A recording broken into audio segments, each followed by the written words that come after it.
All right, so inevitably, what happened for about 2 minutes is that we were muted yet again. Didn't realize it. It happens like that. That's how live streams technically work. But this is why I love the live chat. So shout out to Gail, shout out to Robert, shout out to Miss Anderson for letting me know that obviously I was muted. Can't cut that out. Can't edit that out.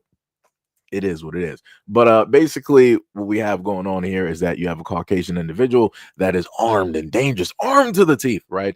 And traffic stop took place, and inevitably, this individual decided to step out of said vehicle and aim a fully loaded weapon at a police officer. That's incredible. I thought they said only the blacks do stuff like this, right? So let's look at the story. So it says that a driver was arrested Tuesday after pointing a rifle at a California Highway Patrol officer during a traffic stop just north of Redding on Interstate 5. According to the CHP, a car was pulled over on the Mountain Gate off ramp for speeding when the driver exited and pointed an AR style assault rifle at the officer conducting the stop. Officer stated that the driver got back into his vehicle and drove off, prompting a pursuit with additional units. The pursuit continued southbound at varying speeds before the driver exited the freeway at Oasis Road, traveling for about 2 miles west before stopping near Virgil Court. The suspect was taken into custody without further incident and booked into Shasta County Jail. No injuries were reported, right? So now I just want to give you guys the footage because, again, it's a little bit, amazing to see somebody such as this deciding that they want to get out of a car over a simple traffic stop and they want to brandish a firearm at an officer that's simply doing his job. Again, they like to say that only blacks are violent, only blacks do stuff like this. It's a little bit weird, a little bit crazy, because I know that if my black self would have gotten directly out of a vehicle and had a weapon such as that and aimed it at a patrol car, I would not be alive to tell the tale. But complexion for the protection, I guess. So let's take a look at this. Our 15 on the highway patrol.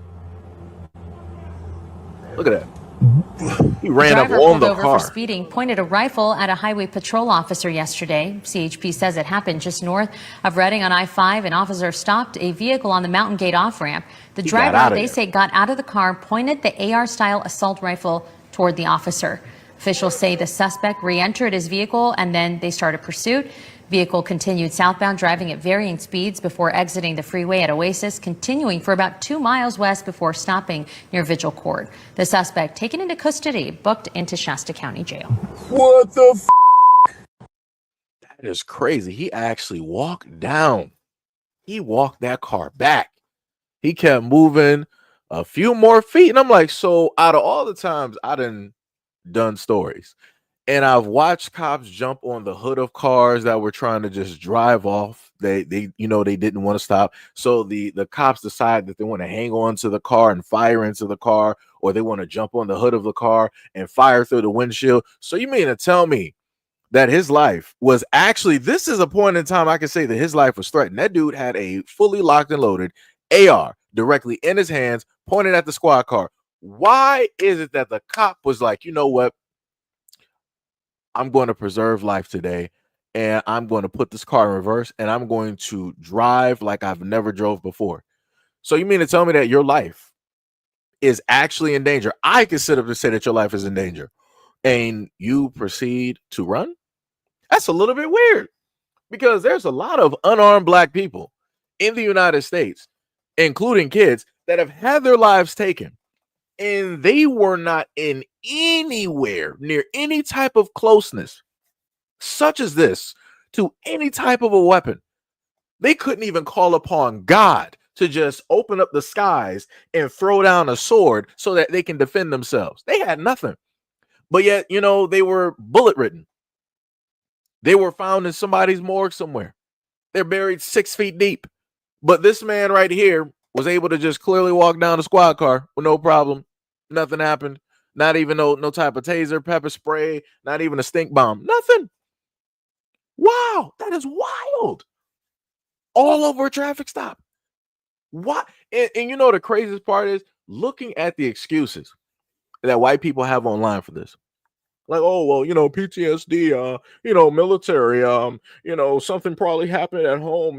He's probably, emotionally, he's not there. The amount of excuses that I literally see from white folks online dealing with this story is crazy. That is diabolical. Wow. But like I said before, let this have been somebody black decided to pull up on a squad car. Matter of fact, just go up to a squad car with a cell phone and see if you make it. go up to a random cop at a squad car and just like have something black in your hand. Oh, he has a weapon. Get on the ground. Blah, blah, blah, blah, blah, blah. That's it. It's gonna sound like a Michael Bay film. That's it. Like I said, we've seen it too many times. If people don't know what I'm saying, go do your research. Go look at videos. I've sat up there and posted videos. I've literally posted videos where cops were quote unquote chasing somebody and the person had a cell phone in their hand and you could clearly see on the body cam that it's a cell phone in the person's hand. You know, the cop yells, weapon, he got a weapon. Bah, bah, bah, bah, bah, bah, bah, bah, bah. You would have thought it was the 4th of July. Because this is how they want to overreact when it's somebody black. But let it be somebody like this true American right here. I value life. I want to preserve life. I don't really see him as an immediate threat. The suspect didn't look like he was going to really try to aim directly at me or harm me. It was a split-second decision, and within those 5 to 10 minutes, I assessed that he was not really a threat, even though he has a firearm and it's locked and loaded, and the safety is completely off, and he's walking towards my squad car in a very aggressive manner.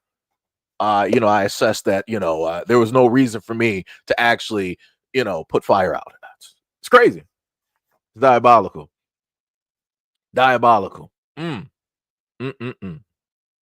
Somebody said that he didn't shoot. There's a big difference. Now, the stupidest thing directly about what you said is I literally stated before you wrote that dumb comment that there are tons of unarmed black people throughout the last 10 years who have had incidences with police, and police have decided to either yell weapon or to call out that they see a weapon, and we all found out that it was a cell phone.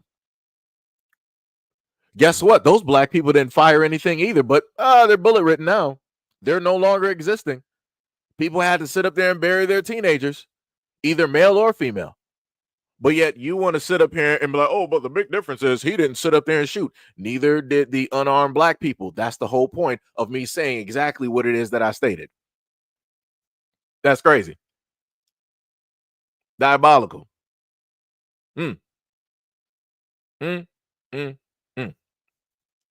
Oh, you must be late to the party because you asking me about Carmelo.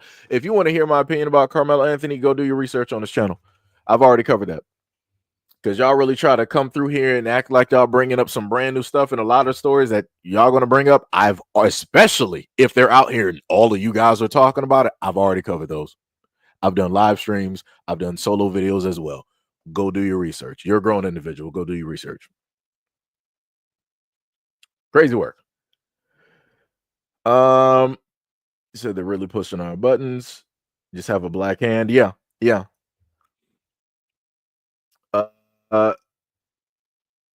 Let me see.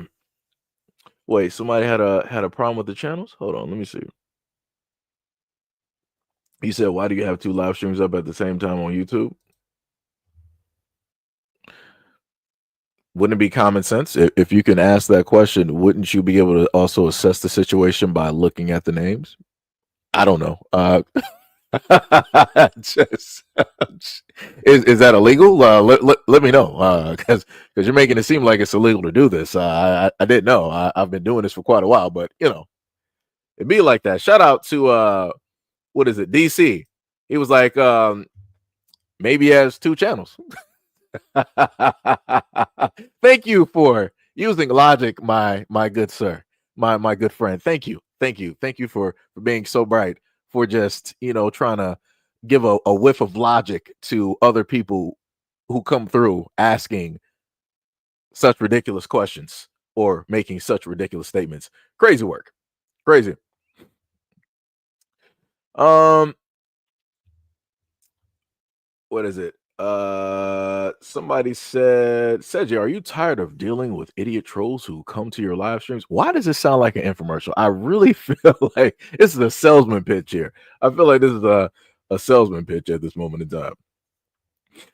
It's a 50-50. It depends on the day. And plus, any which way it goes, I have my great, awesome moderators here that currently catch people left and right.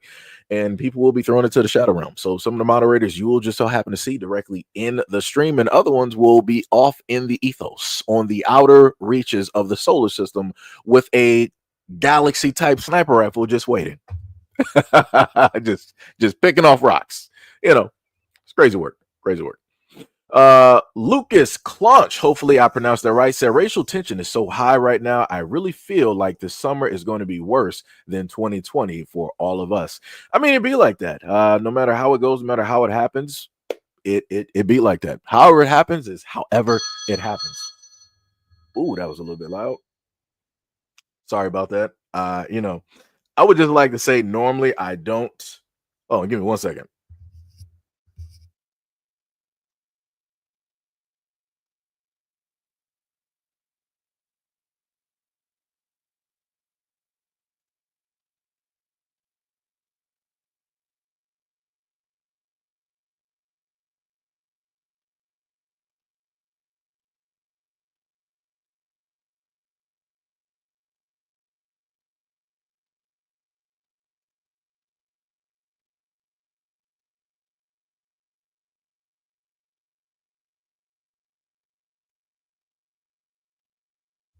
Sorry about that. That's wrong.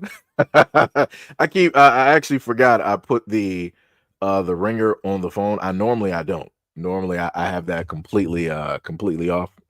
But yeah. Had a new ringtone. That's what happened. So sorry if anybody had headphones on during that moment and it went, directly off. My apologies. What else we got? Just hey, what is up, Pink? What is up? Somebody said, do you think that we are reaching a race war? You can only reach whatever it is that people want to go for.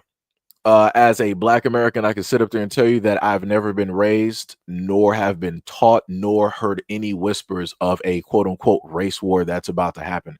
The only group in the United States, factually speaking, that's ever talked about a race war that's brewing, that's going to sit up there and happen, that's it's only been white Americans. That's it. Black people are not focused on any type of a race war. We're not trying to arm up and prepare for this great. That's everybody else. We're just trying to live day by day, realistically, no matter what is happening directly out there, inside the Black community, outside of. We're just trying to live day by day, paycheck to paycheck, whatever it is, and just survive. That's it. That's the only way that Black people have been able to just make it, been able to sit up there and live. And again, nobody else actually understands that because they're not in a survival mentality. So, yeah, no. If a race war does happen, it's not going to be again by way of Black people. It's not. Just like the previous race riots, that it's not going to be because of us. It's just not. So, So like I said, if it happens, it happens. If it doesn't, it doesn't. Either which way it goes, it's going to be just a normal Friday for Black people in America. Somebody said a whole rifle. Really? Yeah, whole rifle. Yo, what is up? We got Brandon V World throwing out the $2 dono. Said the moderators are everywhere. That is bars. What is it? We got Brother Allen directly in the chat with the $5 dono and the super chat sticker. I'm so sorry that doesn't properly show up here because I'm going, through a whole different means, but shout out, much love and appreciation. Much love. Somebody said, yes, I love the mods in the group. Keep the dummies at bay. Yep, that is bars. Let me see what else we got. Somebody said it would because of y'all being 13% of the population. It would be a real bad idea. The funniest thing is I don't. Let me just be honest with you, because obviously Elizabeth Daniels, I'm guessing that you're a white woman, just going by the first name, right? You said that it would be because of y'all, but being 13% of the population, it would be a bad idea. Let me just make you understand something real quick. Um, Before your existence and after your existence, melanin is always going to survive and be here. I just want you to understand that. Just want you to know that, irregardless on whatever it is that you think that you're realistically going to win in, I guess what, like this side of like the multiverse or this dimension, we existed before you and we're going to exist after you. No matter what happens in between and in the middle, we're still going to sit up there and exist. I'm not too sure on why it is that you're like, oh, this is going to be very bad for you. I want you to understand this, Elizabeth, and the other white folks that may be sitting in the background. At any point in time that if a civil war breaks out in the United States, I want you to understand and know that it is going to be you, people that look just like you, that are going to destroy this country from the inside out. The greatest enemy is not going to come from outside. It's not going to be a Korea, Japan, China. It's not going to be somebody in the Middle East hiding underneath a rock. It's not going to be Russia. It's not going to be none of that. It's going to be you. The same people who say that, oh, we're the patriots, we're the true Americans, we're this, y'all going to be the same ones to destroy the country, the same country that you love so much. If you don't believe me, look at a lot of your families. Look at what you've done to your own communities and societies. Look at the amount of drugs that are rifled throughout your communities, throughout your kids. Just pay attention. Like you literally have what was it, the Slacker family? I forgot who it is. Somebody can give me the name of the family, the white family in the comment section. Who are the ones that are the head of the opioid crisis? You got a whole family that looks just like you, that enabled you to become addicts. And then after you wanted to sit up to have a problem with you being addicts because they enabled you to be, then they came out with a cure for said addiction, making hand over fist. After you done already had to what? Bury your mother, your father, your brother, your sister, your uncle, 4 newborns, maybe even your dog, because maybe they got into it after you were like zoned out in zombie land. But yet you want to try to act as though that, oh, if this happens, that it's not going to be great for you blacks. Look here, I don't care. I want you to understand that. I want you to, I just want you to be able to comprehend everything that I'm saying. If you think for 1 second that you're going to be able to survive on this planet without any lick of melanin being directly out here, oh, you are sorely mistaken. You are sorely mistaken. But like I said before, in a lot of instances, you guys still have the whole theory and the thought process that you are the greatest of the greatest. You think that realistically, God, as soon as he made mankind that bow, he just, made the best thing. Crazy work. Crazy work. But like I said, keep believing it. Keep believing that black people are going to be the major detriment to the society, that we're going to destroy America. Crazy work. Like in one end, you guys sit up there and say that black people have no power, but then on another end, you say that, oh, black people are going to destroy America. Which one is it? I'm a little bit confused. Like I'm getting pulled left to right to left. I don't know which direction to go. And you guys still come up here with this same rhetoric every single time. But you don't focus in on the fact that you are the ones that have the utmost firearms and ammunitions out of any other populace here. You can say whatever it is that you want to sit up there and say about black Americans, oh, criminal minded, murderers, I don't know, right? You guys have the utmost firearms and guns out of anybody here. Y'all literally got the factories. You got white boys somewhere in the backwoods sitting up there while they're making moonshine. They're sitting up there making bullets. They're sitting up there making other types of devices, of which the FBI is like, hey, you shouldn't be sitting up there doing that. They got to keep tabs on you. But yet you're worried about black Americans. But yet you got homegrown nuts and terrorists that look just like you. But we're the, all right, you got it. You got it. You got it. You got it. You 100% got it.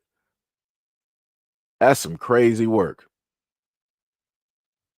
Like I said, you are your own worst enemy and you don't even realize it. Or you, better yet, you just don't want to see it. Just don't want to see it. Well, Mongoose, if you don't know what I'm talking about, then maybe you should click off the live stream. It's that simple. Or better matter of fact, Mongoose, let me just show you what a little bit of the rambling was going on about, because Watching pull an AR-15 on the highway patrol. wanted to pull up to the scene and brandish a weapon. The driver pulled over for speeding and pointed a rifle at a highway patrol officer yesterday. CHP says it happened just north of Reading on I-5. An officer stopped a vehicle on the Mountain Gate off-ramp. The driver, they say, got out of the car, pointed the AR-style assault rifle toward the officer. Officials say the suspect re-entered his vehicle and then they started pursuit. Vehicle continued southbound, driving at varying speeds before exiting the freeway at Oasis, continuing for about 2 miles west before stopping near Vigil Court. The suspect taken into custody, booked into Shasta County Jail. What the f? I mean, some people are actually able to hear things, right? I'll put it to you like this, right? A lot of white folks happen to say that they're like the left or the right hand of God, right? That God ordained them to be able to do this, that, and the third. But oddly enough, a lot of white people are the most godless individuals directly out here. Don't actually care about life, liberty. They don't really care about anything. And then the craziest part is, if you're saying that I basically hear voices, shouldn't you actually hear something from quote unquote your creator, or do you actually think that you are your own creator? I'm just trying to figure out, because you're saying I'm crazy for supposedly quote unquote hearing voices, but yet you're the same group of people that don't even know or even have an understanding of what an internal monologue is, being a Cabbage Patch Kid. Just saying. Just bringing that up. Like I said, I'm fine with being crazy. That's cool. A lot of conspiracy theorists were crazy, but obviously people understand that the crazy people are actually right. Color me surprised on that. Color me. Oh, wait, I'm already colored. Well, I guess I'm just surprised.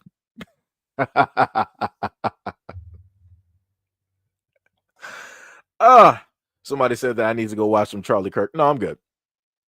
I don't. I actually don't. I get it. You guys are going to sit up there. 13% of the population, per capita this, per capita that. That's cool.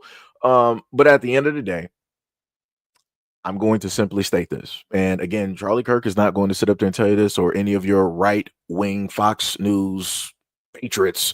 They're not going to tell you that the real people that you should be scared of is you. But you're not going to see that, because you wouldn't actually look in the mirror and see yourself as a threat, because you think that you are the safest person out here. And you think that anybody that looks different from you is basically the threat. That's the actual trick. That's the actual trick that you don't even understand. And the craziest part is that you can't even save yourself from yourself. Shout out to COVID-19. Right? Shout out to the pandemic. You couldn't even, during that time, you couldn't even save yourself from yourself. You were acting all types of ways that you wanted to sit up there and act. And then on top of not paying attention to what the crazy people were telling you, you opted to listen to the government. You opted to listen to who? And look at all the information that is now coming out. Color me surprised on that. But, like you said before, I'm the one that I'm hearing voices in my head. I'm the crazy one, right? Shout out to Randy Orton. It's crazy. Crazy. Somebody said it's my own problem. I mean, I guess so. I guess so. You said go to Africa then, buddy. If you feel hurt. I'm Black American. I don't need to go to Africa. My home has always been here. You can go to Europe though.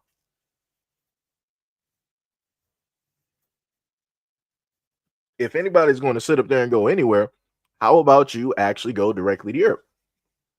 How about that one? The funny part is, you know what? Let me leave your comment directly up here. Hunt, I like the way you think, sir.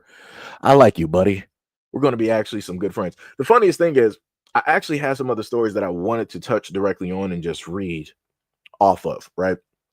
But because you decided that you wanted to start mentioning Africa, I just want to let you know that Africa is actually coming to you. Do you see what this says? For anybody that's white sitting in the background, I want you to sit up there and read this along with the class. I don't want you to think that is fake news. It's just the Democrat, right? This is the Republicans. Trump officials seek to bring first white Afrikaners to the United States as refugees.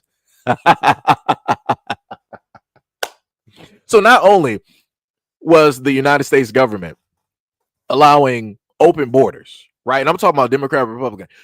They were allowing Indians, they were allowing Haitians, Jamaicans, Africans, other Europeans, right? They were allowing all of those folks directly in here, right? And then white Americans like, yo, we need to close up the borders. We need to tighten this up. There's too many Latins out here. They're stealing the jobs directly from the Americans, all this other type of stuff, right? So they listen to the people, right? Because the government, like I told y'all before, this is how simple it is to sit up there and just get white people to do something. The government will literally cause a problem and allow it to happen for decades, and then wait for you to basically call upon the government to do the job that they initially should have been doing for the people, so that they can say, here, vote for us. See, we're doing what it is that you want us to do. You said that there's an immigration problem. No problem. We're closing the borders. We're sending them back. So they're making sure that nobody else brown can get directly in, right? They made sure to keep back the Haitians and Africans and all this other type of stuff at the border, but they allowed in, some of the Chinese, they allowed in the white Hispanics, and they allowed in some Europeans, right? So then that also technically sort of kind of stopped. So now the whole thing is they're going to bring over about 60 families or 60 persons directly from South Africa, because they need to flee their lands because of the amount of terror that's going on. But the funniest thing is people forget about the history of South Africa when it deals with the apartheid and all of the amounts of land that was stolen, the amounts of South African people that were displaced, all of the treachery and the horrendous things that were going down with the black South Africans there. And now you got people all across the world crying, bleeding hearts, talking about, oh my God, look at the white Afrikaners. Look at what they have to go through. Wow. I guess if we would have had cameras back during the apartheid era, like cell phones and things like that, and also we had Twitter, I guess everybody around the world would have actually cared about the apartheid and what those black Africans had to deal with. No, I'm sorry. They wouldn't have. Because the main thing that I currently always get directly on this platform, people be like, oh, but what about the slavery that's going on in Africa right now? But I'm like, you're white. You don't actually care about anything dealing with slavery going on in Africa. You're just saying that just to shut down the whole argument. That's it. That's the main go-to. But there's slavery over in Africa. Crazy work. It is some crazy work though. But like I said, shout out to Trump though. He about to start, bringing over the white South Africans. And the main thing that I like to also bring up during the fact of dealing with Trump is the fact that you had Elon Musk and others that told white people in the United States, I know that white people have a very short, they have like a goldfish type of like memory. But it was earlier this year where Elon sat up there and said that American white people just aren't smart enough to get the job done. So we need to bring in other people into the United States in order to get the job done. I guess you guys forgot about that. And Elon is a white South Africaner. He's a white South African. But I'm sorry. I'm sorry. We're in America. Let me recorrect myself. Elon is actually an African American because he's a person that is of African origin. And he came to America, making him African American. So you had a South African / African American white male tell white Americans that they're not good enough to do the jobs in America and that you need other people that are non-American to come in and actually get the job done. That's some crazy work. And y'all allowed that to happen and y'all voted for this. Congratulations. Like I said, I need more of this to happen. Just open up Pandora's box. Some crazy work. It's some crazy work. But like I said, y'all voted for this. This is what y'all wanted. Tippy said, deport Elon. No. Keep Elon here. Elon is good. No. Like I said, let this go for 12 years. Let the Trump administration run America for 12 years. Let it happen. Just Just keep it going. Just keep it going. Just let it happen. Just sit there. Some crazy work. But I also know that a lot of people don't want to just hear me talk, because if I just happen to put something up, then it just seems like I'm just talking hyperbole or whatever it is that people like to sit up there and speak. So what we're going to do is we're going to look at what the White House and many others had to specifically state. Let me just make sure I got the video. Okay. So we're going to look at what the White House basically had to state, and some others, around the news area stated about this issue, right? Just in case people don't believe me. Caroline, the president has shown support for South African refugees that are coming to the United States next week. Can you talk about what these refugees are fleeing and why this is a priority for the administration? Well, the president has actually signed an executive order on that matter. My office can get it back to you, Michael. But this group in South Africa has faced racial persecution. In fact, the government there has vowed to take away their farmland that they own. And so the president has talked significantly about this. As for further details on refugee claims and asylum claims, I would defer you to the State Department. So let me just figure something out. So for the white people there, I'm just trying to figure out, right? How is it possible? This is like the second or the third time that somebody who is not, peoples that are not American, are getting assistance quicker than you are. You got your own president going into other countries, minding other countries' business, and saving their people before they save you. That's crazy. And then Hunt was like, yo, buddy, you're dead set the type holding blacks back, buddy. Nah, actually, I'm not. But I'm glad you're making it seem as though that I have that, that type of power to actually speak to that many black people directly out here. I mean, I guess that's a hopeful wish. Maybe one day I'll live up to what it is that you actually believe, and I will actually have that insurmountable amount of power and different things of that nature. At this moment in time, no, I don't actually have any of that. So, I mean, I guess that's cool. But yeah, like I said before, how is it possible that your own government, for the white people here that voted for this administration, I need you to just sit there and just think for a minute. Just sit there and think for a minute. How is it possible that your administration, that your government is willing to go out there and spend money to go help other people, to go save other people before saving your families? You got family members right now dying from cancer.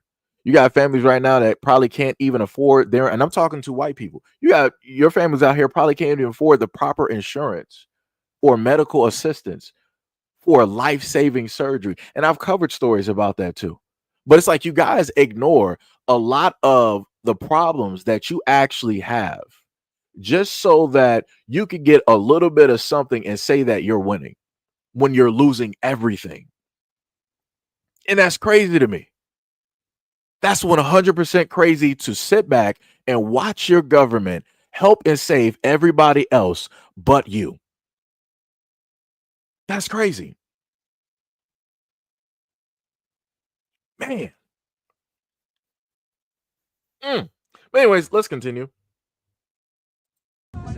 What specific evidence do the United States have that those South Africans have been severely persecuted, that they need help from It's state policy. There's land expropriation. There's a whole series of government laws and policies that specifically target white farmers and the white population in South Africa. That's well documented on video. And of course, you even see government leaders chanting racial epithets and espousing racial violence. So it's all very well documented. The rationale behind it, when refugees have not been taken back from other countries, why is the U.S. taking the release from South Africa?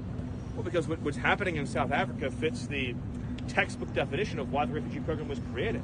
This is persecution based on a protected characteristic, in this case, race. This is race-based persecution. The refugee program is not intended as a solution for global poverty, and historically it has been used that way. Wherever there's global poverty or wherever there's dysfunctional governments, then the U.S. refugee program comes in, swoops people up, relocates them to America, and you have multi-generational problems. Even into the second and third generation, you have endemic poverty, you have crime issues, you have integration issues. The U.S. refugee program in America has been a catastrophic failure. I mean, if you look, for example, at the Twin Cities area, I mean, just in terms of markers of educational outcomes, in terms of public safety, in terms of welfare use, I mean, it's been a complete public policy failure. And so this is an example of the president returning the refugee program to what it was intended to be used as. Mr. Miller. That's some crazy work right there. And this is a question I don't think anybody actually thought about. How is it possible, right? We're over yonder, across the pond, as some people like to say, right? So the next closest people that would actually be to them would technically be Europe, right? So why didn't Europe, in a sense, help out the South Africans? Why didn't maybe Australia or any of these European areas, why didn't they come save them? Why is it America, right, that had to fight for their freedom, right, in order to be separate? Why is it that America is coming through to save them? Because I want people to pay attention. The most interesting part. There's been papers, you had some representatives of some nations specifically speak to the people and looking and reading off some of the documents there stating that, hey, the United States government, the reason that our country is the way that it is because the CIA or whatever government entities were attempting or have actually caused coups in order to cause an upheaval within our government system and within our society, right? So you have the United States government deliberately going through the black nations in Africa to disrupt whatever's happening there so that they can come in and just be like, we're bringing in democracy. We're bringing in, some rice. We're bringing in FEMA. We're bringing in the Red Cross. We're bringing in We're bringing in all of this other type of stuff in order to benefit and help you because you don't know how to do that for yourself. So then you can't do that for South Africa, right? You can't just like send people over there to calm the storm as you've been quote unquote doing with the black African nations in the areas. You can't do that same thing. You're going to sit up there and get these people on a plane and fly them from South Africa and bring them to the United States. And where are you going to distribute these people? Are these going to be the main people controlling the food when it deals with the farms in the United States, right? Because these were farmers, so I'm guessing that they would have to be going out west somewhere, which means that they're going to now have land ownership over actual Americans. Like I said, I'm trying to get y'all to actually pay attention because I understand how a lot of people are pro-Trumpers, pro-Republicans, but you're not paying attention to the fact that these farmers, right, because they are farmers, because a lot of white Americans are not farmers. So these people are going to come over and automatically, more than likely, get land. Something of which you don't have. You have a house of which you're renting, you're paying a mortgage on. That's it. You don't actually own any type of land. But again, you got the United States, your own government of what you voted for, what you sided for, what you're cheering for, and you want them to run again in 2028, and you want them to be able to run, and more than likely they may be able to do so. But they're giving everybody else something of which you have no hands on. It's crazy. It's diabolical. Like I said before, I'm trying to point people away from looking at this as being like a left and a right and a left, Democrat, Republican, Democrat, red versus blue, blue.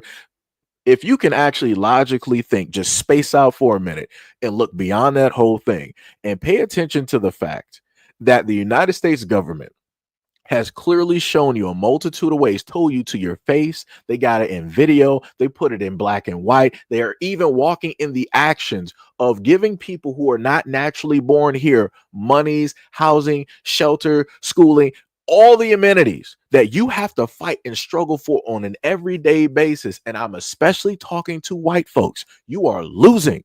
And this has zero to do with black people, black Americans. You are losing. Because your government is literally telling you that you are not important.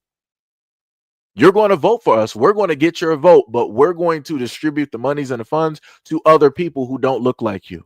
We're going to give that to other immigrants, to immigrant families.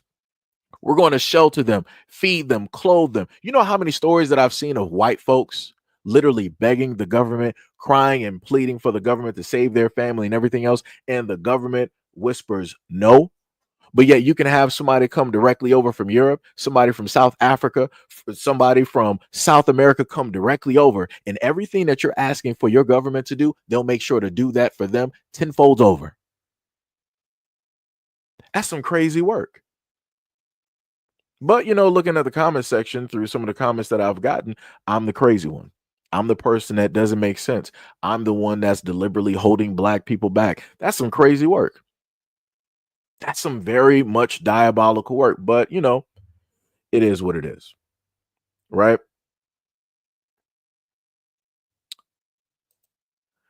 See, people, this is what I love so much. I clearly try to tell people to space out and don't look at it as a left and right and left. I clearly stated that, right, class? I clearly stated that, and you have this person right here talking about, what are you talking about? You liberals.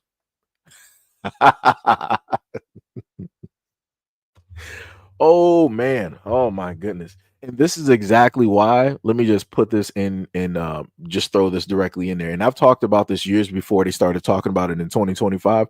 And this is why a lot of these, the government and all of these multimillionaires, this is why they got a cities and underground trails and areas underneath the United States. This is exactly why, because of the foolishness that y'all parade on social media every single day, thinking you're right because you vote a certain type of way, you're for a certain type of color. All they're there for is money and survival. That is it. Everybody else here, the 99.9% of people here are sheep. You can be as Republican, as red as you want to be. Let the end of the world happen. Let's see if the Republican Party are trying to save all the Republican people that voted for them. They're not going to care. Let's see if the Democrats are going to do the exact same thing. They're not going to care. They're going to let everybody burn while they make sure to shelter their people and their family, or the ones that they deem important that can move society forward after any great cataclysm. But like I said, go off. You got it. You got it. 100%. You really think for Frederick Warren and anybody else, y'all really sit up there and think that these rich government officials actually care anything about you or your families? Like why is it so difficult for you to admit that you are actually wrong? That yes, you're losing out. That yes, you messed up. You made a mistake. It's not that difficult. It is not that difficult, but you would rather sit up there and sit in that type of funk and try to make belief that it's cherries, gumdrops, and cupcakes, and that it just smells fresh versus the stink that it actually is. All because you don't want people to call you out, to point the finger. Like I said, everybody is meant to take blame at a certain point in time. Everybody sat up there and told me that I'm the reason that the black community is the way that it is. All right, fine, no problem. I'll take that L. I'm holding it. So now I'm looking at everybody else. But now when I point the finger, I'm holding my L proudly, right? Because this is the L that people dictated and gave to me. This is the branding that I got. Now, when I'm holding that L proudly, right, with no problems, now I'm looking for everybody else to hold up their L. And you know what I sit up there and get from white people? I get nothing. You don't want to admit that you vote wrong. You don't want to admit that you put the wrong people directly in office. You don't want to admit that your voting helped to get this country, this great country, into trillions of dollars worth of debt. You don't want to sit up there and admit that you're allowing all of these corporations, mind you, the heads of which are white, are sitting up there robbing you at this moment in time. You don't want to admit the fact that you got Vanguard and BlackRock buying up pretty much all of your houses. And land. You even got Bill Gates at this moment in time that got farmland. Now, what do you think that Bill Gates know about farming? Not nothing. But here we are. You got all of these rich people, Vanguard, BlackRock. You got the other 12 or 13 families that you probably don't even know nothing about that have trillions of dollars worth of wealth together that pretty much own everything. You don't want to look at all of that. The larger problem, you want to be stuck at a underground level where you can't even see the sunlight or even feel the heat or the warmth. You're like, yeah, Democrats, look at you guys, you guys, yeah, Trump won 2024, we're going to win again 2028. It's crazy. It's crazy. Like, they literally got you so brainwashed, so conditioned that you're willing to be stuck where it is that you are. You're willing to sacrifice your happiness, your family, your children, your future, everything. Everything. And for what? What are you really sacrificing everything for? What are you really going to get at the end? But like I said, let's just continue. You got it. This is Donald Trump's response to South Africa's expropriation law. The US president essentially offering safe haven to white South Africans who he says are being racially discriminated against by South Africa. Now, we're told, according to the New York Times, who's been looking into this and has seen documents related to the plan, we should see the first arrivals here to the United States next week, potentially as early as Monday. And we're told that they'll be arriving into Dulles Airport in Virginia, just outside of Washington, D.C. The likelihood is that the Trump administration will want to create some fanfare around this, essentially viewing it as a celebration of offering that safe haven to the white South Africans. But bear in mind that this resettlement program for refugees has essentially been shuttered to multiple countries. What we've seen instead is really a fast tracking of white South Africans through this program, even though the resettlement program remains suspended, for example, to Congolese refugees who've fled conflict. And that is normally what this resettlement program would be all about, for people who have fled wars, who've been involved in natural disasters, the United States opening their doors to people like that. But what it is the latest blow to US-South Africa relations. Donald Trump has been angered by South Africa's decision to support the Palestinian people in the conflict in Gaza, its decision to take Israel to the International Criminal Court over claims of genocide against the Palestinian people. And in recent months here in Washington, D.C., we've seen South Africa's ambassador to the United States being designated persona non grata and expelled from the country. Already rocky relations between the two countries, unlikely to get any better with this offer from the United States. What is unclear is exactly how many South Africans will be arriving in the United States next week, but we do know that around 100 were deemed eligible for a potential refuge. And also our engagement in Bali with the State Department. The government there has... So we all heard that, right? You got a lot of issues going on around the world, and Trump is in all of them. And the main thing that I've consistently stated, irregardless of the comments like Hunt that I happen to get periodically or frequently on this channel, the main thing that I've always stated is, why is it that the United States is so worried and concerned about everybody else? Now, me, being a Black American, as Hunt said, it was like the only people not happy are delusional Blacks. Well, I guess so. I guess I am delusional. I guess I'm delusional in the fact that I'm watching the government help out everybody else but American people. I'm watching the American government trying to better every other country but America. I'm watching America give jobs to everybody else but the American people. I mean, it's even to the fact and the point of that I talked about ships that were going to the Great Lakes to get fresh water and in bladders, and they would take that water directly back over to China. On top of the fact that we got food and whatnot that we send over to other places. Like, it's crazy work. So we got food, water, we got money. What else are we missing? We got protection such as military and everything. Like, it's crazy how we are the main nation that's giving to everybody else. But yet, what do we really have to show for it at home? Nothing. We have no. What are we doing at home? Arguing, left and right, right and left. Who's right? Who's wrong? People focused on, oh yeah, it's going to be a race war. It's going to be a great race war, right? All of that.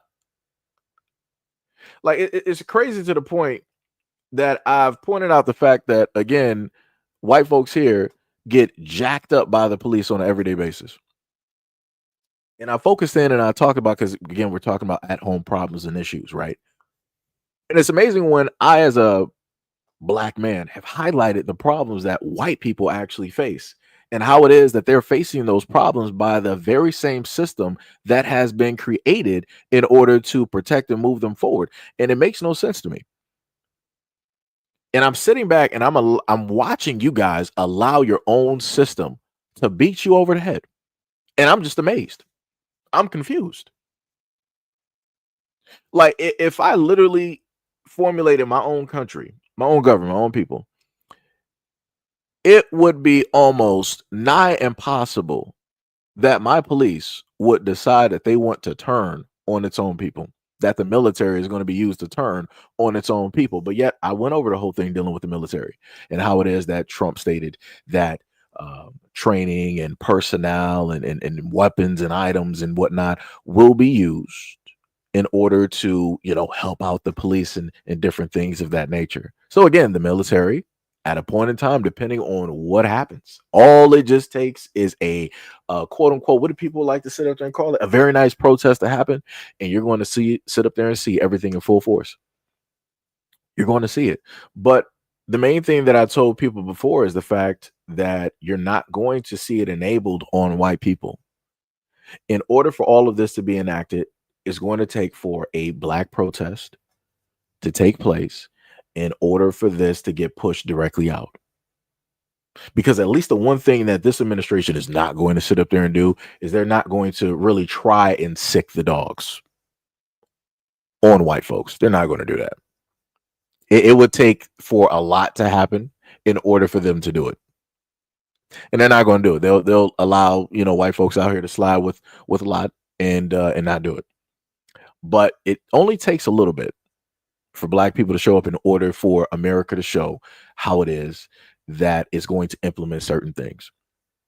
And the funniest thing is, I've tried to make examples and I tried to inform everybody else that is not black that, hey, whatever you see them do to black people, I want you to understand that it's going to be 10 to 100 times worse when they do it to you. Just because you got the complexion for the protection now and they deem it as so, does not mean that it's going to be such later. Because they make the rules and change them all the time. Trust me, I'm black. I understand and know this. I've seen it historically, along with parents and grandparents and other elders who have far been around longer than I have, walked many lifetimes more than I have. But even when I try to present this and I try to inform white people out here of what is to come, what is going to happen, you guys refuse to listen. You refuse to actually hear anything. And it's crazy. It is diabolical in nature. And this is the beautiful part that I love about being able to do social media and putting out certain information, is that very often from somebody white, I'll happen to get this right there. You're a race baiter. And that comes from somebody who states that they're high IQ, but obviously they're low scale, right? They're just, high enough to not be able to use rocks to type and to, write in the ground, squiggly things, right? And people like this are the main reason why it is that a lot of others directly out there don't actually get or understand certain information that is being delivered, right? And I want people to know this is me actually talking to people, and I'm generalizing to people as actual human beings. This is not hollering. This is not yelling. This is actually calm, because I'm trying to convey and get a point. But like I said before, when you want to talk to people as human beings, you want to try to convey, you want to try to, bridge that gap. You want to actually try to have a conversation about the government and how the government doesn't actually care about the people. You have people like this that want to overlook any of that. They don't want to pay attention to any of that. Like I said, I want people to understand that people like this Captain Obvious, right, sitting behind anonymity. For anybody that is white, I want you to understand, right, that people like him let the government, let another pandemic or anything like that take place, and they put into law or into effect that people need to start reporting. They need to start spying. They need to start calling the police or the government, letting us know if your neighbors are abiding by the rules and regulations that we told. I want you to know that people like him will be the main ones to get your families put into detention centers. They will be the main ones to get the police or the government called directly to your house for free. They don't even need the money. They'll do it for free because in their minds, I'm a good little lapdog. I'm a good little boy. I believe in the government. I believe in the cops. Like I said before, it's going to be people just like this that are going to screw all of y'all over. And you don't even realize it. But like I said, they like to come through. They want to flood the comment section. They want to, throw a lot of stuff here and there and talk about, oh, you're a race baiter. But yet these same people will overlook the racist comments that their people are stating directly to me. Again, I'm not stating anything racist. I'm not using any type of slurs, anything like that during any of my live streams. But I consistently have those types of things in my comment section. But, I'm the race baiter. It's crazy work. Gotcha, though. It's no problem. No problem. No problem. Let me see. True Seeker said, please forgive my typos. I am voice dictating and I'm also at work, but enjoying your segment. Hey, much love, respect, and appreciation. Much love, respect, and appreciation. What is up, RY? RY said, like the novel 1984. Yeah, like I said, they're not going to understand up until they're meant to understand. So this is why I'm at the point in time where I let all chaos take place and happen in the United States so people can actually see what it's going to be.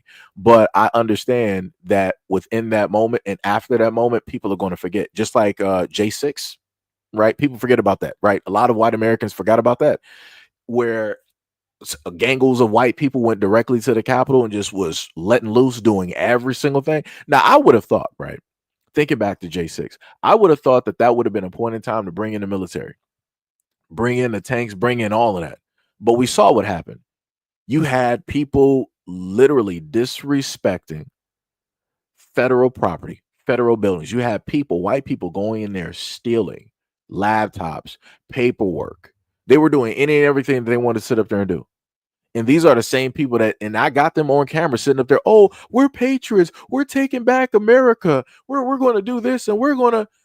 And that's what you do to a government building. That's how you decide to sit up there and act. You're tearing doors off the hinges. You're sitting up there fighting the police that are protecting literally the federal ground, the federal. You sit up there and go after them. But yet you get online and you talk about back the blue, thin blue line. That's some crazy work. But like I said, how quickly people forget. Just like the pandemic, the main people that were, really just acting beyond themselves, you had a lot of white Americans. They acted like they didn't know what to do. They couldn't follow simple directions. 6 feet apart. Don't be near somebody. Make sure to wear a mask. Y'all were the main ones sitting up there freaking out. But now after the fact of the pandemic, y'all act like it never happened. You act like you are the most sensible and reasonable people directly out here. Y'all are the ones sitting up there hoarding bleach.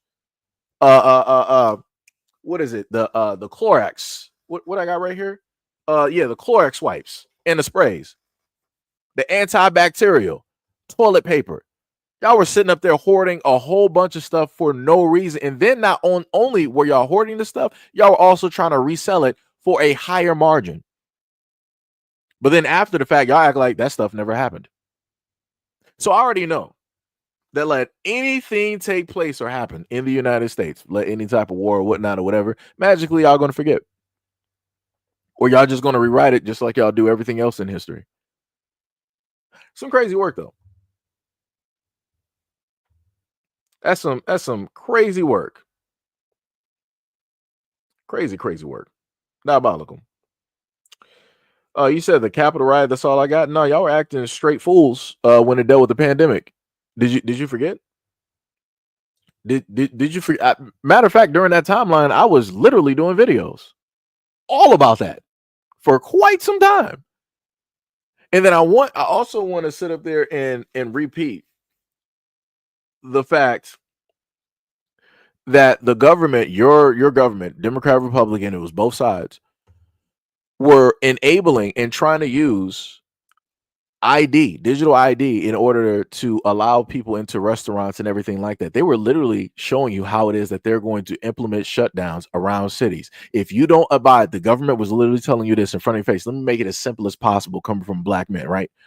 Because you like to say we chimp out, right? All of that stuff. So let me say it in English instead of primate for you, because I know that may be difficult for you to understand.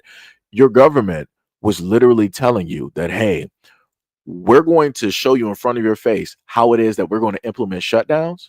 And if you don't follow our regulations or what it is that we specifically tell you to do, this is how you're going to get treated.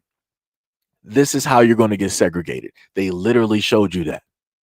And I trust me and best believe it's going to get to the point when the next one happens. When the next one happens, they're going to implement that whole digital ID system for grocery stores as well. They're going to make sure that, oh, you didn't want to listen to our sound advice from who and everybody else and what it is that you should be doing. No problem. You can't go to the grocery store, nor will you actually be able to use Amazon or DoorDash or Uber Eats for your delivery service. Because remember, all of those platforms are digital. So they can easily, with a flick of a switch, click of a button, implement BOW. You got to have digital ID. We got to have certifications medically that say that you can actually be in contact or come in contact with any and everybody or any type of personnel, because they'll sit up there and say that it's for safety purposes. And now what you're going to do? You're going to be sitting there looking stupid. You're going to be sitting there looking stupid. It's going to be diabolical. But like I say, y'all figure it out.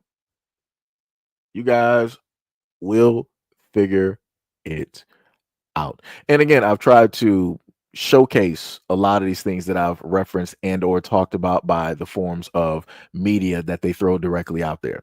And I get that some people be like, oh, you're using movies and television shows. That's not actual, real, factual data. Well, that's not how they're going to really tell you how it is that they're going to do something. They're going to do what's called predictive programming. They're going to tell you this ahead of time so that when it actually does happen, guess what? You're not going to be so freaked out as if it just instantly happened, just dropped directly in your lap out of the sky from out of nowhere. Like I said, it's a clear-cut difference. But then they'll also do certain things to test the waters, to see where it is that people will specifically go, how it is that people will react, how it is that people won't react. And again, if you don't pay attention, look at a lot of the food factories, look at a lot of the food recalls, look at all of the things that are in disorder. Even at this moment in time, if some people wanted to start growing food, it's going to be a little bit difficult because, you know, you got stuff in the air and the water and the ground that may contaminate whatever food that you're specifically growing. Again, your government at work, making sure that you cannot do things on your own and live separately away from the system. But, you know, I'll be the crazy one. I'll be the crazy one. You know, no problem. You say you can get facts without watching the television. At this point, Hunt, I just want you to know, for the longest duration that I've technically been talking, you've actually been talking to yourself. Just want you to know that. So if you were responding to me, you were pretty much just talking to yourself, you know, at this moment in time. But it is what it is. Let's continue, though. Got off topic just a little bit. How many South Africans will be arriving in the United States? To unfold. This is what State is saying to us. The U.S. Embassy in Pretoria has been conducting interviews and processing potential refugees pursuant to President Trump's executive order. We continue to review inquiries from individuals who have expressed an interest to the embassy to resettle in the United States. We are unable to provide or comment on individual cases. The Department of State is prioritizing consideration for U.S. refugee resettlement of Afrikaners in South Africa who are, quote, victims of unjust racial discrimination, echoing sentiments first expressed by President Trump in that executive order. But again, Mbali, to take a step back here, refugee admissions into the United States takes many, many months. sometimes years. The vetting is extremely rigorous. So the questions we have is, what process was really followed here, given just how expedited this process seems to be, in that the first 54 are now expected in Washington, D.C. At some point next week. And Sharon, what at all do we know about these refugee candidates and, the vetting that was done in that way? Also, at the same time, when it comes to the U.S. Embassy in Pretoria and the criteria that was also used, how will they be assisted in their resettlement in the U.S.? Well, we don't really know, right, exactly who is being welcomed, who has been welcomed for these interviews at the South African Embassy in Pretoria. But what we do know is that they're Afrikaners in the main and white in particular.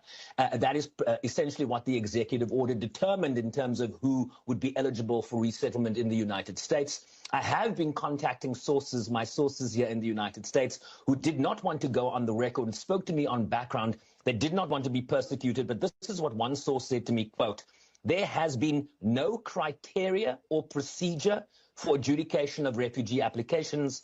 I have no idea how this has been done." So a concern there from a stakeholder in the United States who has been monitoring this process very closely. They don't have the answers as to the criteria for the adjudication that has been implemented in this very expedited process. But what we are also learning in Bali from reportage here in the United States is that this first group that arrives next week will be processed in Washington, D.C., and then sent to various states around the United States. This is a very vast country. They will not be moving as a group.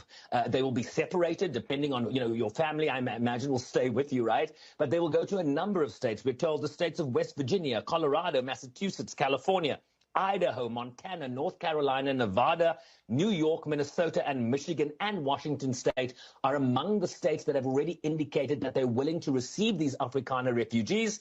But this is a process that will be unfolding. The New York Times also tells us from a memo that they saw from the Department of Health and Human Services that they will be helping South Africans with housing, basic home furnishings, essential household items, groceries, weather-appropriate clothing, right? It gets very cold in the United States, more so than it does even in the coldest parts of South Africa. Diapers, formula, hygiene products, and prepaid phones. So this is a process that will take some time, one imagines, but certainly it seems to be moving very, very fast as it pertains to the white Afrikaners from South Africa. Sharon, briefly, before I let you go, do we know if any information has been given when it comes to a South African delegation that's being sent to the United States, of course, for those bilateral talks? We have not had any confirmation as to direct negotiations between the South African team and the United States, but we have received some positive indications, right? You'll remember that DG of the Department of International Relations, Zane Dangle, was in the United States recently. He held talks in terms of his role as the G20 envoy with his counterparts in the United States. We also then understand, based on what President Ramaphosa said alongside Volodymyr Zelensky during that visit to Pretoria recently, that he had engaged with President Trump. And just to reflect the tweet that the president issued at that time, he said, President Trump and I agreed to meet soon to address the war in Ukraine and various matters regarding relations between South Africa and the United States. We both spoke about the need to foster good relations between the two countries. Then you get this a call between the Deputy Minister Boertes and his counterpart in the United States, a very hard-hitting statement from South Africa, essentially again rejecting the premise that the United States has based this expedited refugee program on. So there are still tensions here. It is a bilateral relationship, a strategic relationship that has not yet found its footing in the aftermath of the executive order, but certainly contacts have been happening at the highest level. We now need to hear from Durko and from the presidency as to when, President Ramaphosa, as he has stated, will meet with Donald Trump to really ventilate these issues and the differences that exist between Washington and Pretoria at this time. All right, Sharon. So again, we heard all that. Again, like I said before, I want to put all of that information directly out there so that people don't think that I'm just talking just to sit up there and to talk. And again, as I stated before, you are literally watching the government help out other people before they help out the American citizens. Again, that's my main point. stuff like this should not be happening. I'm not saying that Americans shouldn't care about other people, but people should, realistically, the government at least, should care more so about home first.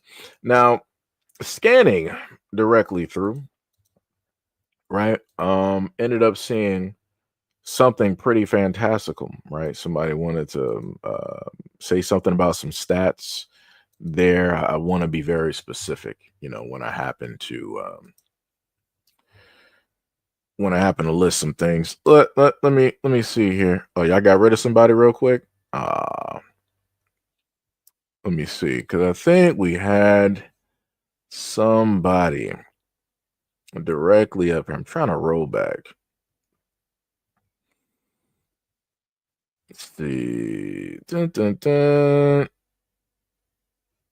Well, I think y'all pretty much probably got rid of Captain Obvious up there, didn't y'all? I'm guessing. Yeah, probably did. And I was going to sit up there and start reading off the FBI stats again, like I did last time. Rats. Okay. So y'all got him out of here. No problem. So y'all did that. The other thing that I also want to, Shane was like, got sent to the Bermuda Triangle. It'd be like that. So we're going to take a look at Africa real quick. And this video has to do with the fact that you have these African workers, I guess, security or police, and they were going up to an area trying to, get some things in order, I guess. And one of the individuals decided to act a certain type of way. So let's just, take a look and listen. Why are you hitting me? Charlie, why are you hitting me? You are hitting the cello now. Charlie, it's wrong what you are doing. Why?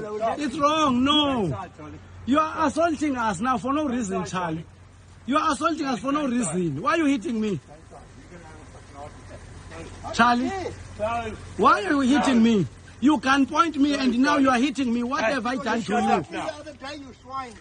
Why are you insulting us, Charlie? You slapped me. Charlie, why are you insulting us? Is it because we are black? That's why you're treating us like this? No, it's because we are black. It's because we are black. It's because we are black. That's why you bring a gun to me. That's why you bring a gun. Hey, who feeds the black people in Port Elizabeth? I don't care. I'm not fed by you. You don't feed not me. Your government. You can feed the black people as much as you want. I'm not fed by you. Because you are white, you are carrying a gun to us. We are not scared of you, but we are respecting you. We are respecting you. We are not scared of you. Yes. No. There's no reason for a gun, Charlie. You can own a big house. You can own a big house and a big gun. There's no reason to gun point us. White guys, hey. No. Listen, just don't be white racist, guys yeah. Stop this now. No, Stop playing race card it's here. wrong. Nobody's talking to no, you are not. black You are not talking to him. He's gun pointing us with a gun. It's wrong for him to gun point us because he's white. You are on his side now. No. I'm telling I'm on you. my own side. You are on your own side. That's crazy work. Now, the one main thing that African man was saying, like, yo, he basically came to us and he was, aiming to point a gun directly at us. And the one thing that I heard, which sounded quite familiar, right, is this part right here. And this is something that you happen to hear from a lot of true Americans, right? Right? Dealing with a quote unquote race card. So you got two African men simply telling him that, yo, this white guy decided to come out of his house and he wants to point a gun directly at us. It doesn't make any type of sense. And they're 100% right. It doesn't make any sense. You guys aren't acting as though that these African dudes are stealing from you, as if they're trying to rob you, because if they were, obviously things would have been completely different. If they were trying to break in, obviously things would have been completely different, right? We wouldn't even have this directly on film because people wouldn't be allowed to tell the tale. But then when they're pointing out the fact that the guy is wrong, the other white guy did what? He shielded, he body blocked, he scapegoated. Stop playing the race card. Stop playing the race card. Stop playing the race card. I actually take my own side. And then he proceeded, just like the first one that was before him, to then put his hands directly on the person recording. And that's where the video stops. Like I said, it's crazy work. It's crazy. Across the water, you got people speaking and talking the exact same, acting the exact same way. That's diabolical. That is diabolical. Charlie. Tippy said, in a gated white community in Africa. I mean, well, from the first guy, he said that there are Africans there. So I don't know. I know that they do have white towns there. They do have segregation there. Crazy work though. Crazy work. It's like, if you wanted to be segregated, wouldn't you then move back to like Europe? Wouldn't you go back to like Dutchland or whatever it is, right? Wouldn't you be up there if you wanted to be separate, segregated? But right, you're not going to do that because land ownership, the rules, the laws, the regulations, it's a little bit different. You want to be away from home, and you want to be able to do the things that you want to sit up there and do without anybody telling you that you're wrong. It's crazy. Diabolical. And this is why I sat up there and stated before that I am not mad at the nations in Africa rising up and taking back their minerals, their resources, and their land and kicking everybody out. I am not mad at them at all. More power to them. They have every right to be able to do that. But if you tell that to a lot of Caucasian Americans in the United States, they're going to have an issue with that. So the next thing I want to sit up there and touch on is something dealing with Shiloh Hendricks. Matter of fact, because I've been keeping tabs sort of kind of on that. Let me just, I feel like every live stream I'm just looking at this. She should be at like 800 grand. It looked like it slowed down. It looked like it is sort of kind of slowed down. She's at about 762K. I really thought that it was going to be a little bit more. Let me see what she wrote, because she had an update. That was from the 9th. Because somebody said that she was, because the last part of what she wrote directly on that Go Send Go, she said, "I am so grateful for you all. Amazing things can happen when like-minded individuals work together. We have proven just how powerful and great we are. Keep standing up for what is right." I love it. I love it. Like I said, 100%. I need more of it. We need more Shilohs directly out here, so we can have more GoFundMes, so we can have more of the true Americans showing their support. Like I said, I highly believe that the names should just be out there. Don't hide the names. Have them proudly directly out there. Just as proud as people want to write a lot of racial slurs while donating money to her, be just as proud as putting your real name out there too. Do it, but they won't. That's the craziest thing. Craziest thing. So speaking on the Shiloh thing, the reason I wanted to bring this up is because we got a guy who was the main guy who filmed it. And if you've never seen his picture before, you may see it underneath any story talking about Shiloh. When everybody wants to talk about who's recording, they'll bring him up and say that, oh, but this person was arrested for this, that, and the third.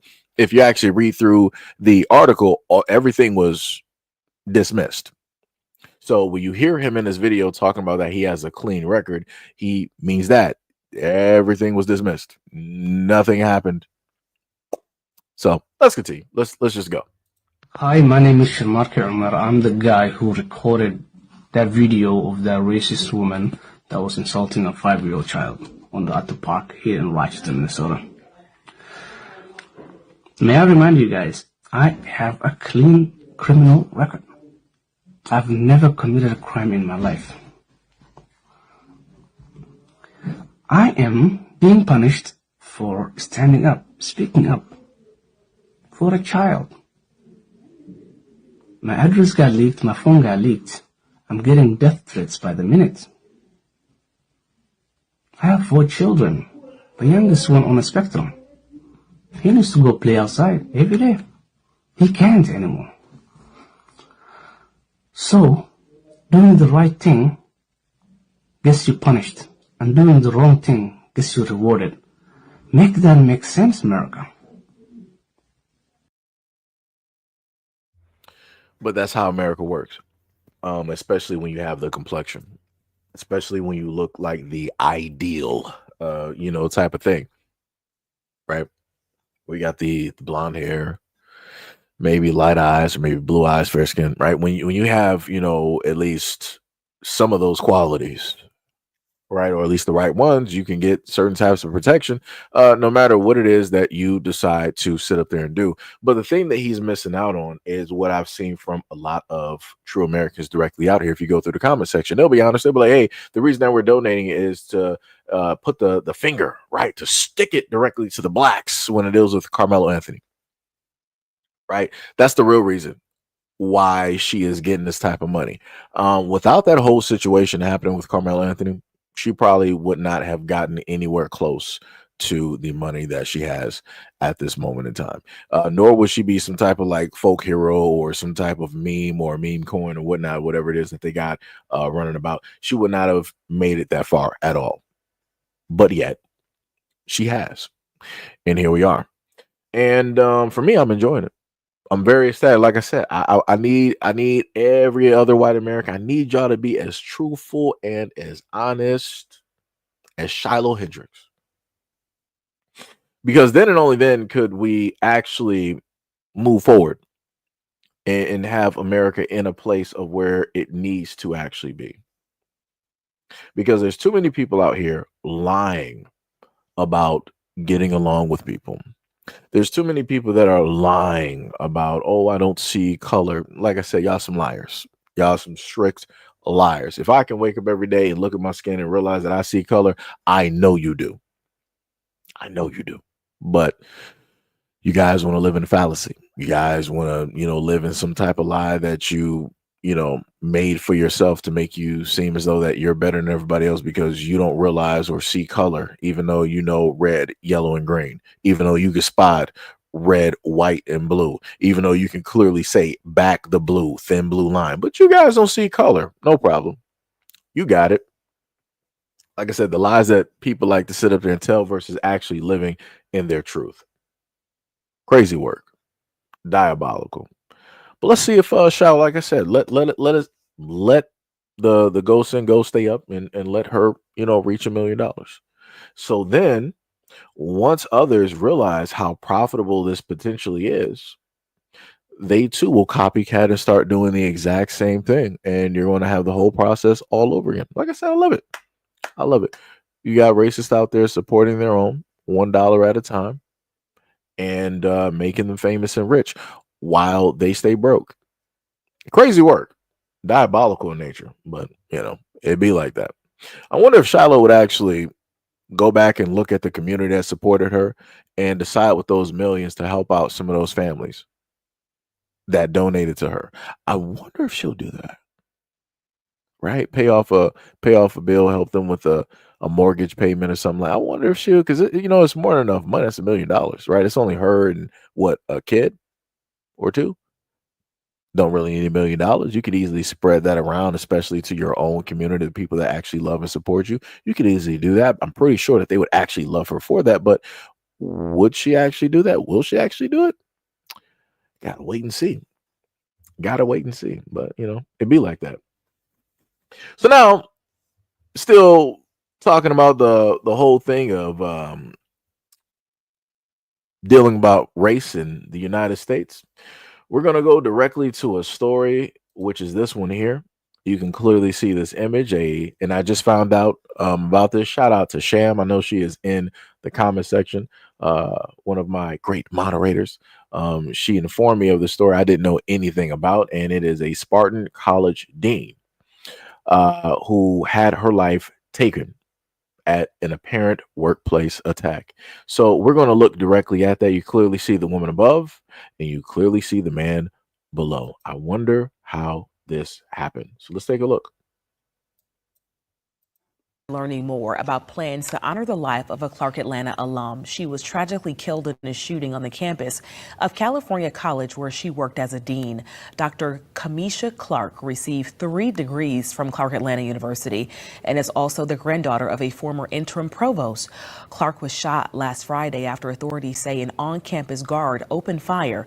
Clark Atlanta plans to honor her during their bachelorette service there next Saturday. The university is also committing $10,000 for the establishment of the scholarship in Clark's name. Morning, a security guard is behind bars on murder charges accused of killing a Clark Atlanta alum. This happened in Los Angeles, where the Atlanta grad was a dean of a technical college. 11 Alive's Karis Belger is joining us outside Clark Atlanta University this morning. Karis, this is such a tragic story for both the Atlanta and LA communities. What are investigators saying so far? Well, Dr. Kamisha Clark died from her injuries Monday afternoon. A campus security guard is charged with killing her and wounding another woman. Clark received her bachelor's, her master's, and her PhD from Clark Atlanta University here in Atlanta. And just last month, her alma mater highlighted her recent promotion to dean at Spartan College of Aeronautics and Technology in Inglewood, California. The Los Angeles County District Attorney has charged Jessie Figueroa, a campus security guard, in connection with the shooting. Her family says she was full of life and willing to support all her students on their academic path. We are beyond devastated. Kamisha's life was taken from us far too soon in an act of senseless violence that no woman should ever endure. She was an amazing person who didn't deserve this. She was living her best life, doing the work she loved. And Figueroa is scheduled to have a court appearance later this month on the 29th of May. That's crazy. So the woman was literally at work, highly educated black woman, basically the top of her class, was more than likely going to do some great things. And a on-campus security guard. Let me just roll back to the image, right? On-campus security guard, the bum that you see right below you, decided that he just wanted to take her life. Not only that, but he was also aiming at another black woman that was there. I'm just waiting to see what excuse that's even going to be used, because nobody can sit up there and say like, oh well, she was probably a robber, she was probably a thief, she was probably right, you know, the normal stuff that they like to sit up there and say. This is an educated black woman, literally at school, on a job there, and this bum decided that he just wanted to do what? Test out his firearm because he just got it. He just received license training, so he wanted to see how it would actually work on a moving target. Like what is it? Because I can't give you anything, nor can I even find anything at this moment in time that would even make a lick of sense, because it's not going to make sense. Like, that's some crazy work. The only thing that I could, in a sense, potentially think, looking at her and looking at him, looking at him, looking at her, the only thing that I can think of is that he was interested in her and she more than likely turned him down. Or he may have been intimidated by her, right? Because again, she has an education. She is very smart. She can hold some conversations. I'm pretty sure this incel directly down there can't hold conversations, because if he could, he wouldn't have reverted to using a weapon to take somebody's life. So I'm pretty sure that more than likely he was intimidated, and because of that intimidation, his fragile ego and whatever else that's fragile and small felt a certain type of way. And he was like, well, I'm going to get my weapon like the police normally do to you get blacks in the community, and I'm going to do just that. So you're looking at a failed cop that never made it, deciding to take the life of a black woman for no reason. My condolences to her family and her friends,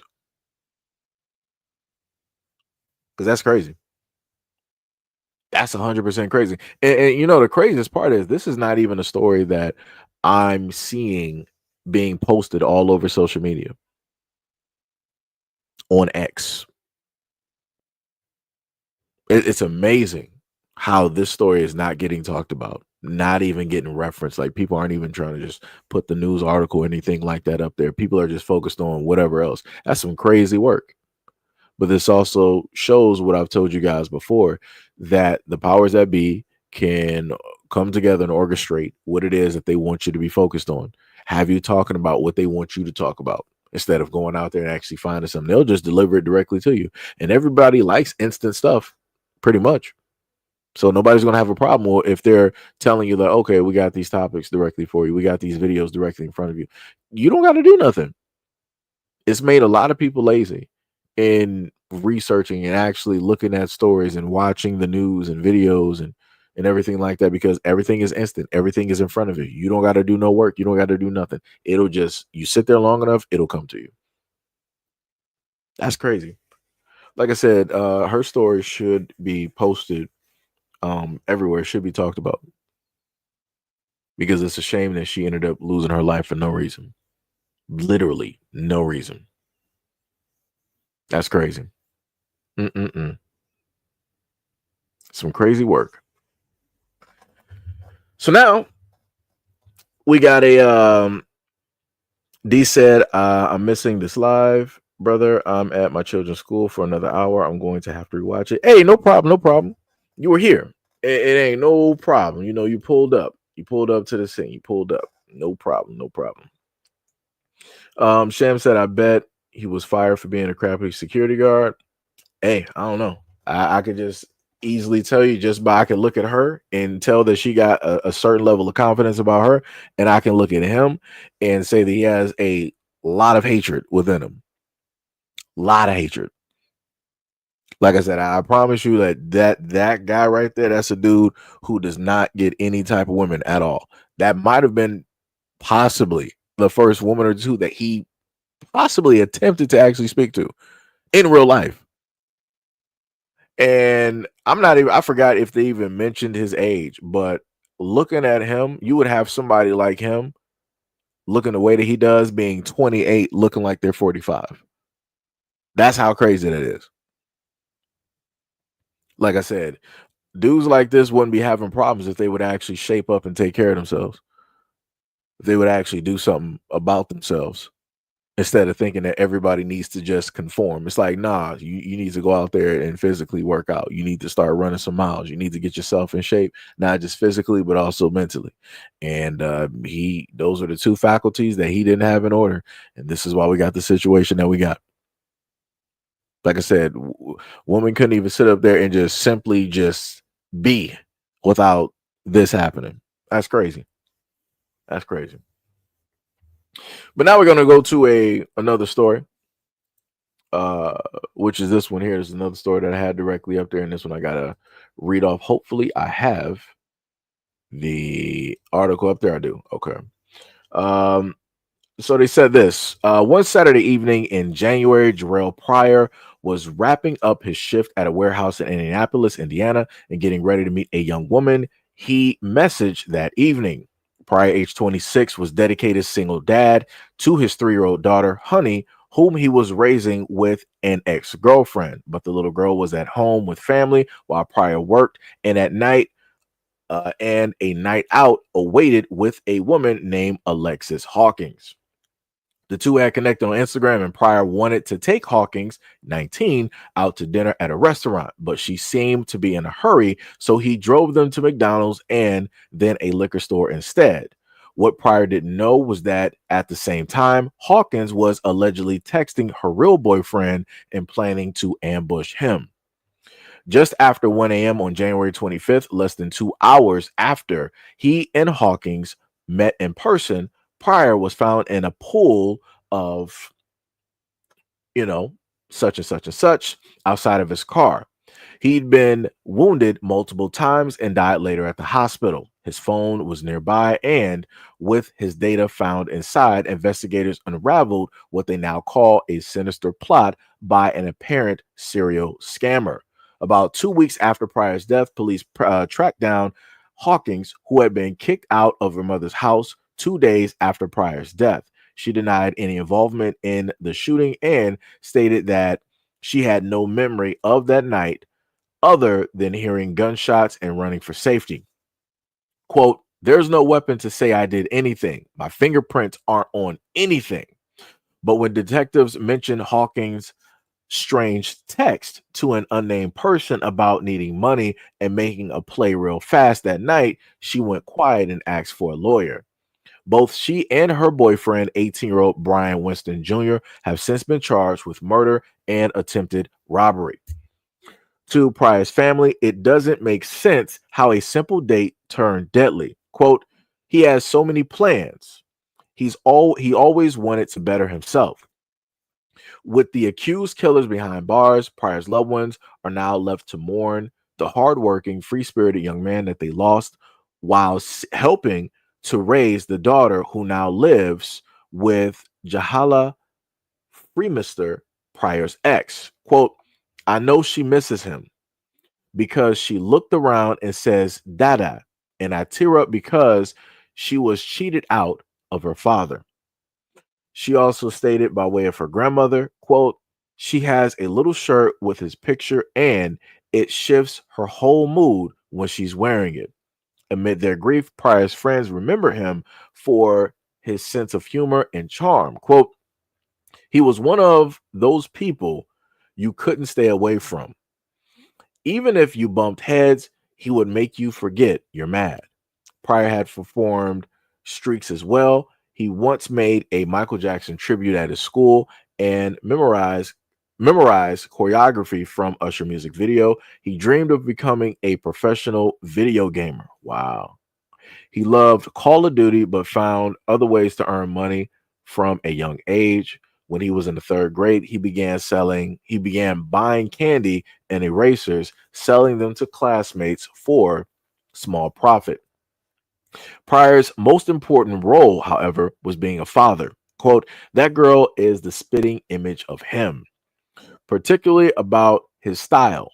Pryor made sure to pass that on to his daughter, buying her several pairs of Air Jordan sneakers. Quote, "It doesn't matter what we're talking about. He was going to bring up Honey in some way, shape, or form."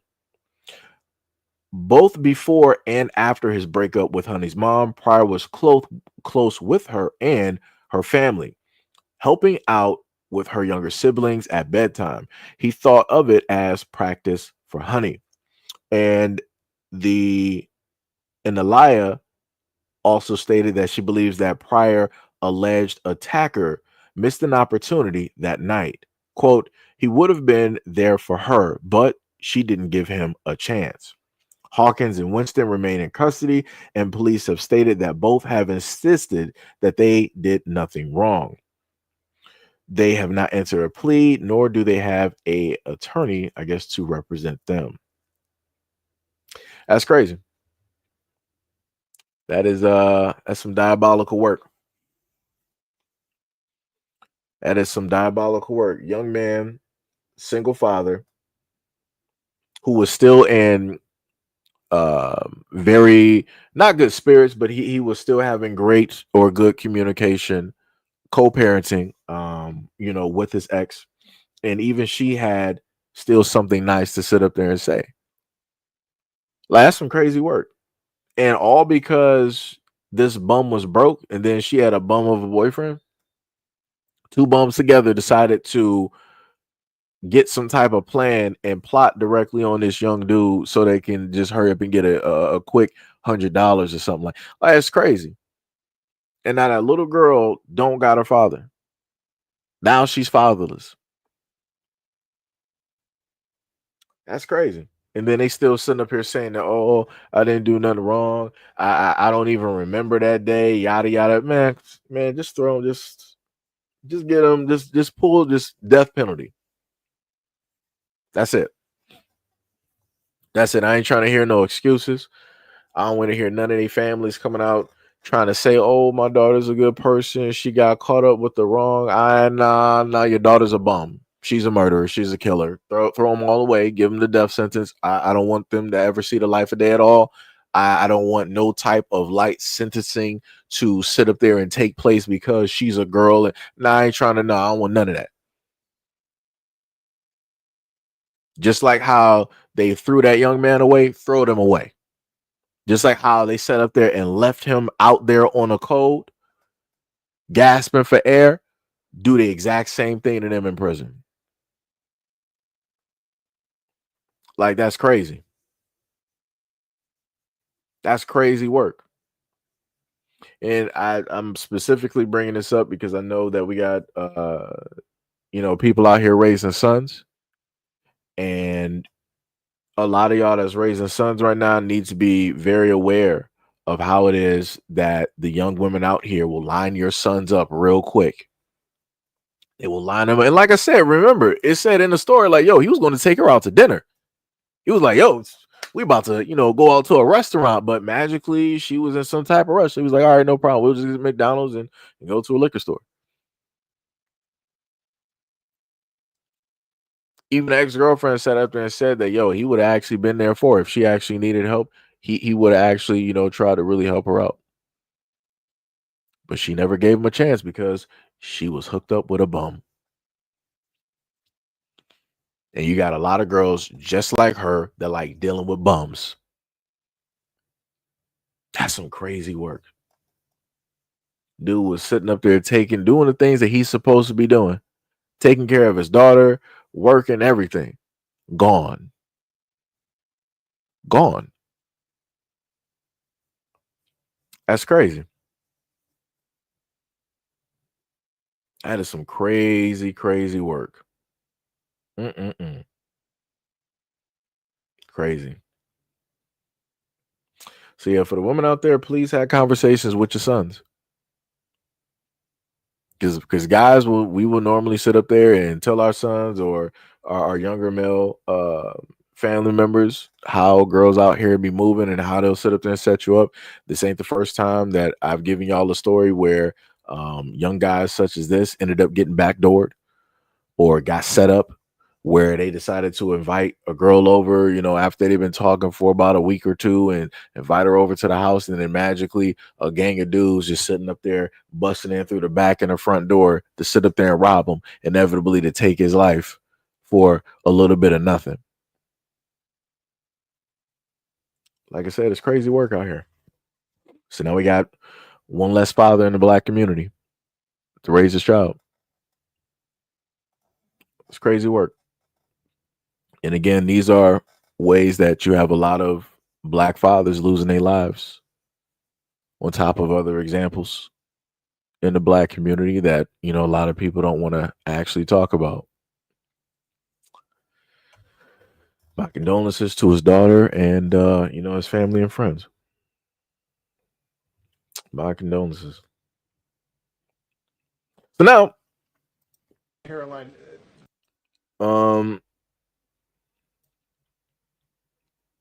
let me see. We did this. I'm just making sure I gotta go back through some stuff. Yeah, I did that ahead of time. So we covered those 3 stories. We went directly over this dealing with Africa as well. So last but not least, we got a brother by the name of Plies. And he's going to talk about an issue. I've brought up this issue before, but specifically being a guy, there was reasons I brought up, this issue, and I've tried to make other people aware of these instances that he's going to mention. So let's just take a listen and hear what this brother is talking about and referencing. Just real quick, like folks, I'm just leaving out of the little place, get my little peanut butter crunch bowl, and there's some shit I see pretty regularly, and I just got sick of it this morning. So I go in there to place my little order. It's a white lady in front of me. She at the register. It's a black female behind the register taking her order. She just all smiles when the white lady walk up there. White lady places her order and walk down to the right to wait on her order. Here I come stepping right up, and her whole facial expression changed with me. Now she, can I take your order? And I mean this with the utmost respect. Just like I told her, you can't take a thing from me until you give me that same level of happiness you just gave that white lady. Give me the same smiles you just gave her.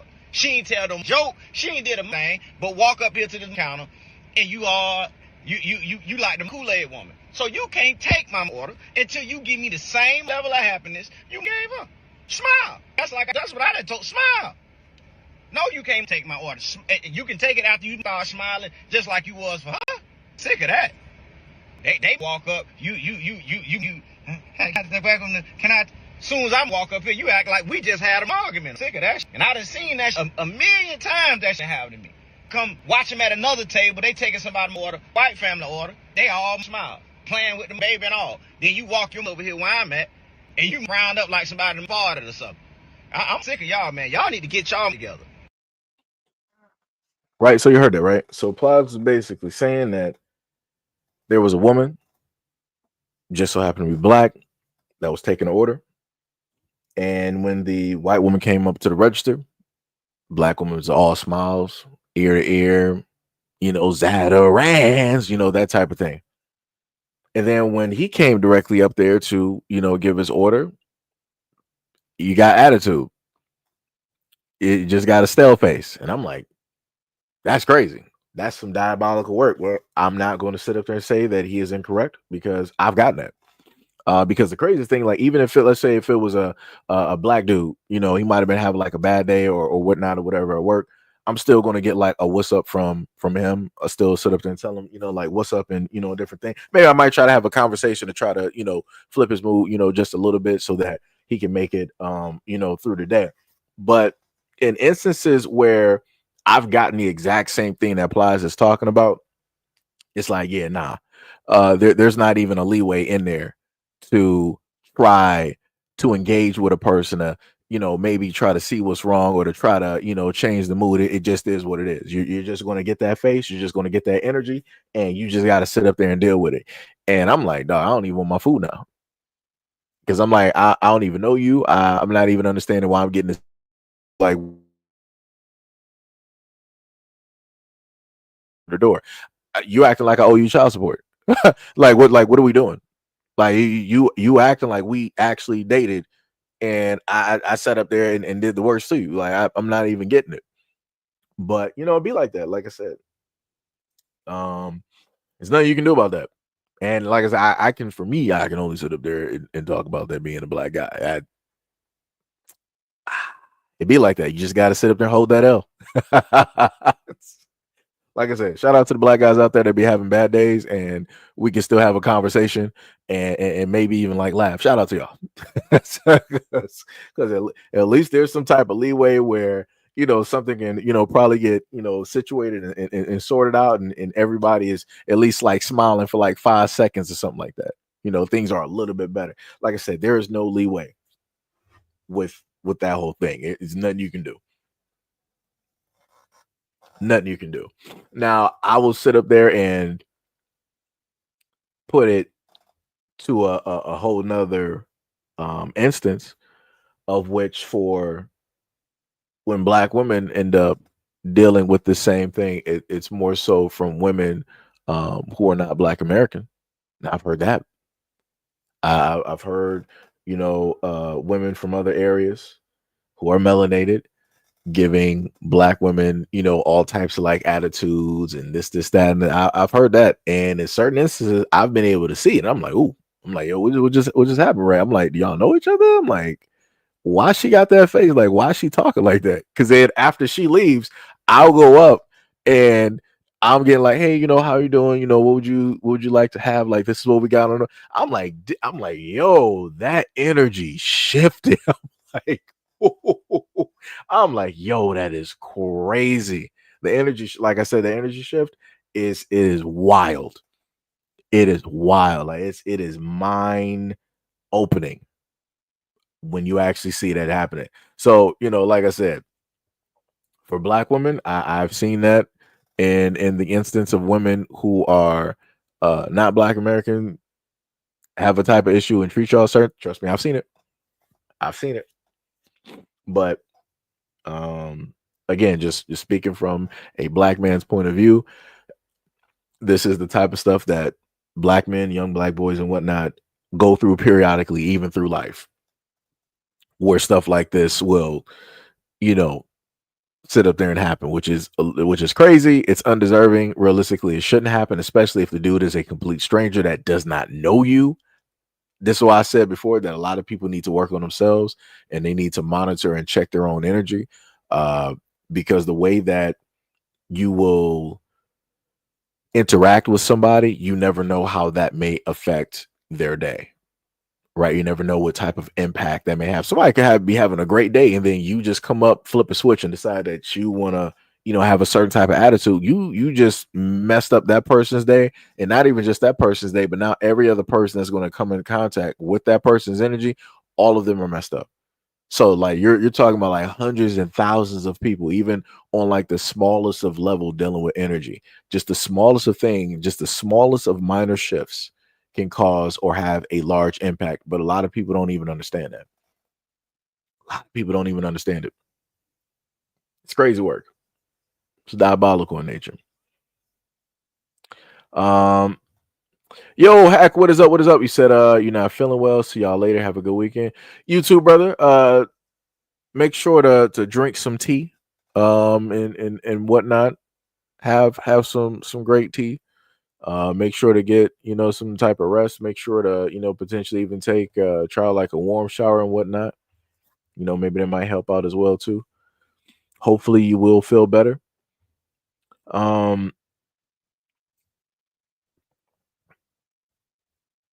Let me see.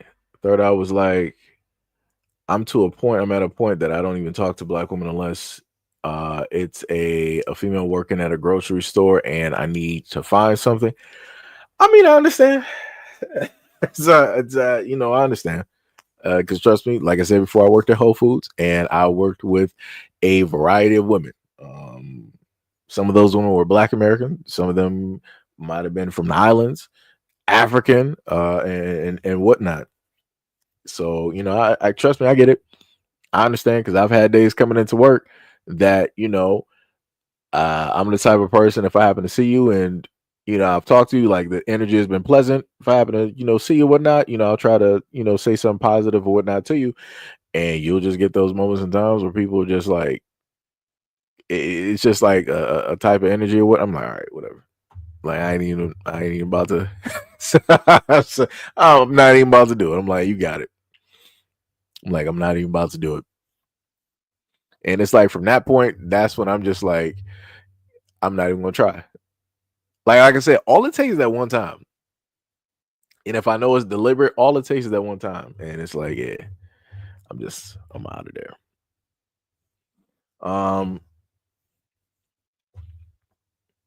Let me see. Wait a minute. Wait. Sham don't know what was that her answer? No. Sham don't know what that is because she does everything from scratch. So that's why Sham, she more than likely don't know what Zatarans is. She makes like all of her stuff from scratch.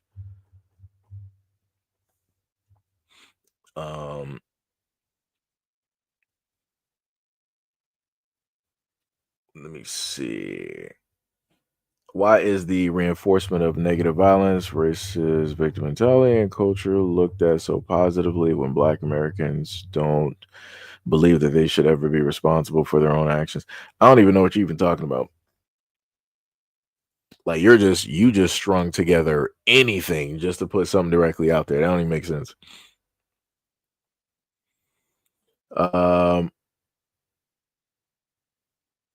Let me see. What was it?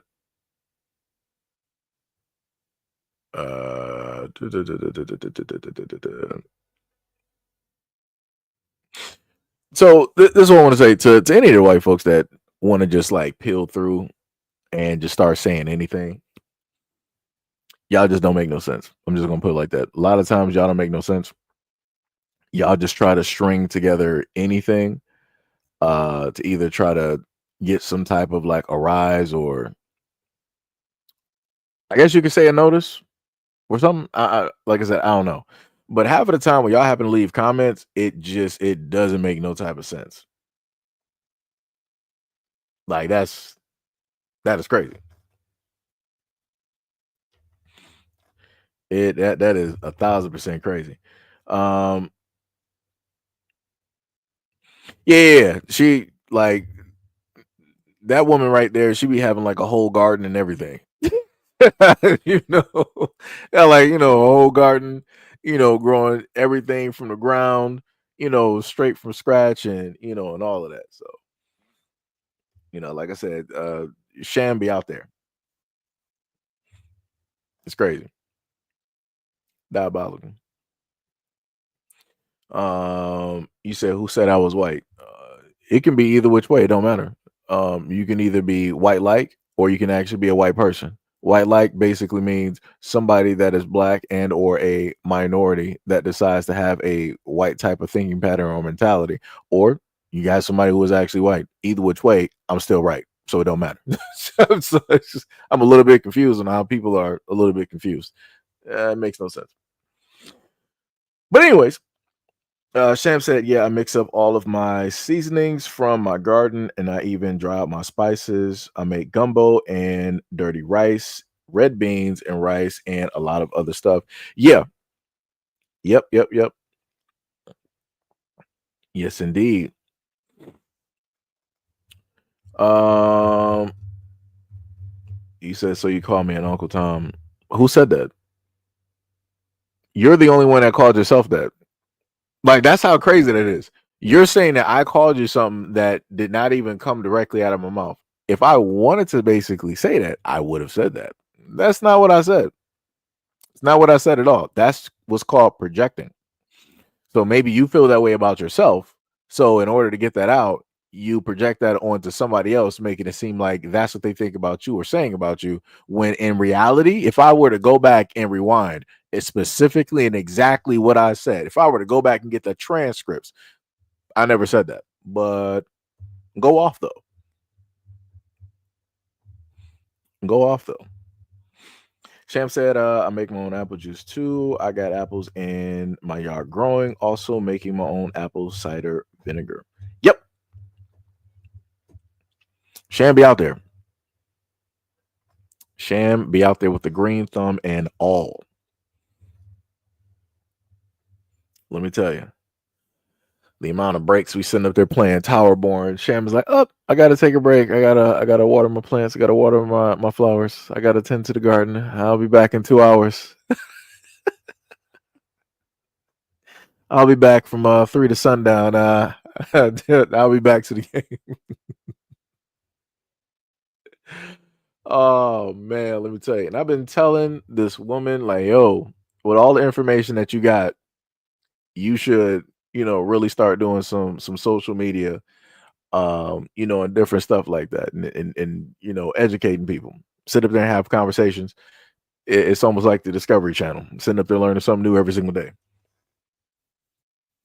It's crazy. Like I said, I keep telling a lot of y'all, I'll be like, yo, a lot of y'all could just sit up there and like really, because I've had conversations with quite a lot of y'all. I'm like, yeah, y'all can sit up there and do some social media somewhere, some voice acting, character acting or something like that. Y'all can probably do some Amazon, book reading or something like that. The voiceovers. Like I said, it's a multitude of things that I be getting when I happen to talk to you guys. That I said, now the government will come for her crops and tear it down. Nah, probably not. I don't think so. That would have to be like some type of like dire situation where they're like, yeah, we're going to take over everything, that type of deal. Sam said, yeah, I got garlic growing. LOL. I'm planting cabbages, sweet potatoes, and strawberries this weekend. Like I said, Sham be out here. I want to know. I want to know that we got 2 people here. My apologies if I'm missing anybody else. Somebody that is a moderator hasn't been here for a minute. You got hopefully I say it right, which is Cross-Eyed Cricket Farms, and I showcased their farm before this. Again, friend of the channel, moderator. And I showcased their social media of everything. They got like a whole farm. They got their eggs directly into the local market, and I think they also sell vegetables and stuff that they grow there too. All black, everything black farm, and everybody got their hands green in the ground, and doing all of those things. So we got Sham. Well, to my knowledge, Sham doesn't sell any of the things that she grows, just for home. We got Sham, and then we also got Cross-Eyed Cricket Farms directly out there doing it. Tippy said they would delete my content within weeks. Why would they delete your content, Tippy? That doesn't make any sense. It makes no sense. Brother Allen said, much respect to Sham. Yeah. Sham out here. She is out here doing it. She is out here doing it. Let me tell you. And that's one of the main things that I told people before. Like, if you ever, let's say for the black people out there, if you ever wanted to do content creation and you wanted to do something that's like evergreen content, go out there and start, doing some farming. Start talking about, foods and, and different things of that nature. That's content that everybody will love, that everybody will put their input directly into. And that's content that everybody will sit up there and share. I tell you, I kid you not, I would not sit up there and steer you wrong.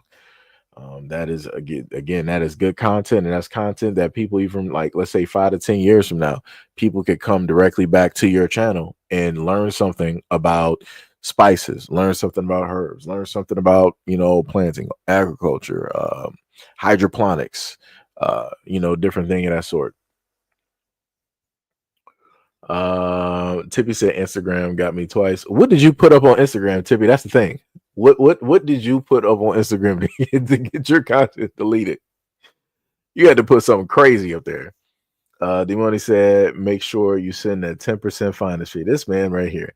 Third Eye said, I thought about making video game content again, but a lot of video games out now. It sucks. Man, if you don't sit up there and just start doing it, be like Nike and just do it. That's it. And that's all you got to do. You got to be like Nike and just do it. The moment in time that you take the time to like really think about it, you're not going to do it. Trust me. As somebody that's been doing, you've done, first of all, because you've done content creation, right? But the moment in time that you decide to just like sit there and ponder upon it, that's more and more time that you're spending not doing it.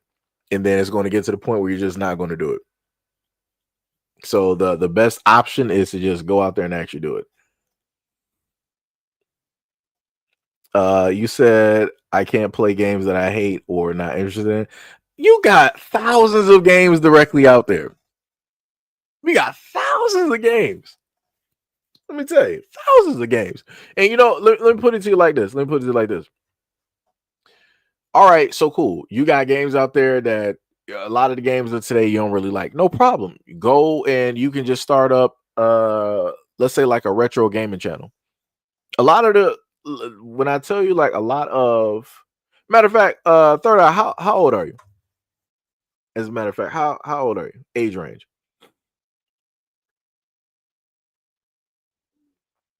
Let me know. Tippy said I didn't even post anything. I just wrote a comment and apparently I offended the Rainbow Squad. I mean, it'd be like that. Yeah, they will get you. You said 40-ish? Okay, yeah. So the newer generation doesn't know anything about the games that we played. So like 360 era, a lot of them don't know nothing about that. They grew up during like the Xbox One, type of era and whatnot, whatever, right? So you got that. You got 360 games. You got stuff from like Sega Genesis, Sega Saturn, again, systems that the newer you got quite a few generations that have never touched those consoles. They don't know nothing about the black and white Game Boy with the green screen with the 5 batteries. They don't know nothing about a Super Nintendo, Sega Dreamcast, Sega Genesis, Nintendo 64. Like, there's a lot of content that you can literally do from those generations of games. And those are games that we all played, that we all loved. Like the 360 had a plethora of games. Plethora, whatever it is. They had a ton of games. that we all, a lot of us love and know, and have our favorites and memories for, and all that other type of stuff. So again, you don't even have to just deal with games of now. You can deal with past systems and do that, and it's still gaming. So like I said, you got options. Tippy said, "You're young, sir." Third Eye said, "Retro games or worse, no black representation." Like, hey, it'd be like that. You can't get everything. Like I said, there was a lot of games that I played that were pretty much all white. I didn't see nobody that looked black, but it is what it is. I understood what it was, and I just enjoyed the game for what it is. But now we're living in a day and age where you can actually find and see representation. So it's a little bit different. But like I said, I still enjoyed the games that I was able to sit up there and play, and took parts in those stories and everything like that. It'd be like that. Tippy said, "Play Spawn or Blade." Spawn was Dreamcast, and that was a fighting game. Blade, I'm not even sure if Blade even had a game, realistically. Nasty said, "GoldenEye, Mayhem, and Mario Kart." Yep. And I have, well, if we, happen to get a Switch too, I'm not sure if it will even happen. We'll be playing that newer Mario Kart directly out there. That guy from Texas, what is up? What is up? You said, "Tell him about the Atari," Seiji. Yeah, I mean, you got Atari and Panasonic. I mean, a lot of people don't even know about the Panasonic. That's it's got classic systems out there. Yeah, classic systems. And then on top of that, you got ROMs and emulators, stuff like that. Miss Anderson said, "Killer Instinct." Yes, true. That is bars. Combo breaker. Yep. Tippy said he's a protagonist. Tippy said, "What's the horror game with the black in prison?" Wow, Tippy. That sounds crazy. If I didn't know that you were black, Tippy, I would have sworn you were racist. That is crazy. The black in prison. Wow, that just went left. Oh man, only on this channel. Third Eye said Blade on PS. Okay, so Blade did have a game. Okay, I obviously during that time I just didn't have it. Broke boys out here. That didn't exist during my PS2 era of playing Dynasty Warriors and Genkido and Dynasty Warriors Gun. Well, no, I'm sorry, Dynasty Warriors Gundam was 360, but yeah, Marvel vs. Capcom 2, SNK versus Capcom 2, Virtual Fighter. Tippy sitting up here laughing, Anderson laughing. Sham said, "LL Gil, he gonna hit us with stalking charges." Wait, stalking charges? Wait, what just happened? What did I miss? Let me see. That's crazy. Only Gale every single time. Let me tell you, every single. Now sit up there and see why people. Yeah, now see why people laughing. Only Gale every time. That's why we love Gale directly on this channel. Never a dull day. Let me tell you, never a dull day. Always hilarious. But when Gale is serious, Gale is serious. Like I said, Gale cussed me plain smooth out one time. Let me tell you. That woman cussed me out. Oh man, I just had to sit there and just take. I'm like, wow, Gale's really. Gale was outdone with me. Let me tell you, that moment in time stayed directly with me. Let me tell you, crazy. Chan was like, he's gonna hit his stocking charges. Third, I said, "I'm very fickle when it comes to games I play." No, I get that. I'm the same way too, in a sense. But I technically fly in between games depending on what it is. And yes, I did not forget Tippy. Tippy always talks about like, "Yo, why don't we sit up there and play some make this a gaming stream and all this other type of stuff." In order to do that, got to sit up there and swap everything directly over, and it's going to be primarily on one channel. I'm not sure how to stream on both channels where you guys are actually able to hear the sound. So yeah, I would have to figure that out. Still do some research on that, but I know I could primarily stream to one channel, have you guys hear the sound and everything. Miss Anderson said he was talking all types of smack. Yes, I mean that's because she be having her son play for her. When she's on Call of Duty. Like I said before, I got the whole recording and everything. 18 to 20. Her way. Set up there. Supposedly that was her playing the game. They got the win. Like I said, kudos. I have no problem in taking L's. But like I said before, when we went directly into pubs, when we were playing Kill Confirm and Team Deathmatch, I did not see that same type of Harry Potter magic. I don't know what happened. It's like people fell asleep at the wheel. It's crazy. It's diabolical. Diabolical how that happens. Isn't that correct, Miss Anderson? Just falling asleep at the wheel, huh? I can already hear it right now. Oh wow. Oh wow. Oh man. Hilarious stuff. D Money said I usually stick with sausage, shrimp, chicken, and gizzards unless crab is in season, and only make it during the winter, which Louisiana only gets it like 1 month of cold weather. Okay, I got you. So you're out there by the bayou. I got you. I see you out there.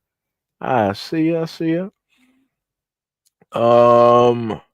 Third I said I wouldn't mind Prototype 2 remake. Yeah, Prototype. The funniest thing is I never actually got a chance to really sit down and play Prototype.